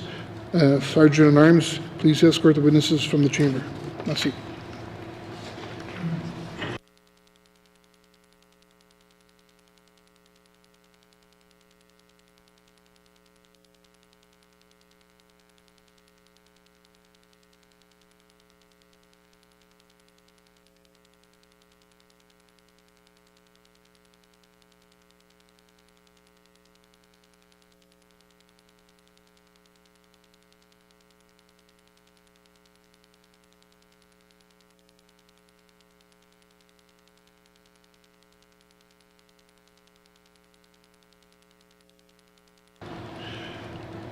What is the wish of the committee? I'm going to go to the Dead Show member. Thank you, Mr. Chair. I move that the chair rise and report progress. Thank you, Mr. Chair. Thank you. That's it. There's a motion on the floor to report progress. The motion is in order and non-debatable. If carried, all of those in favor of the motion? All those opposed? Motion's carried. I will now rise and report progress. Thank you. Merci.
May I have the report of Committee of the Whole, member from Tune-a-Day-Willity.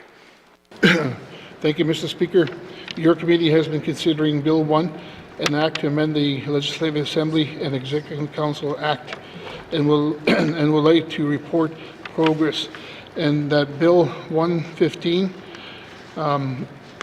is ready for a third reading. Mr. Speaker, I move that the report of the Committee of the Whole be concurred with. Merci. From Tune-a-Day-Willity. Do I have a seconder for the report of the Committee of the Whole? Member from Frame Lake.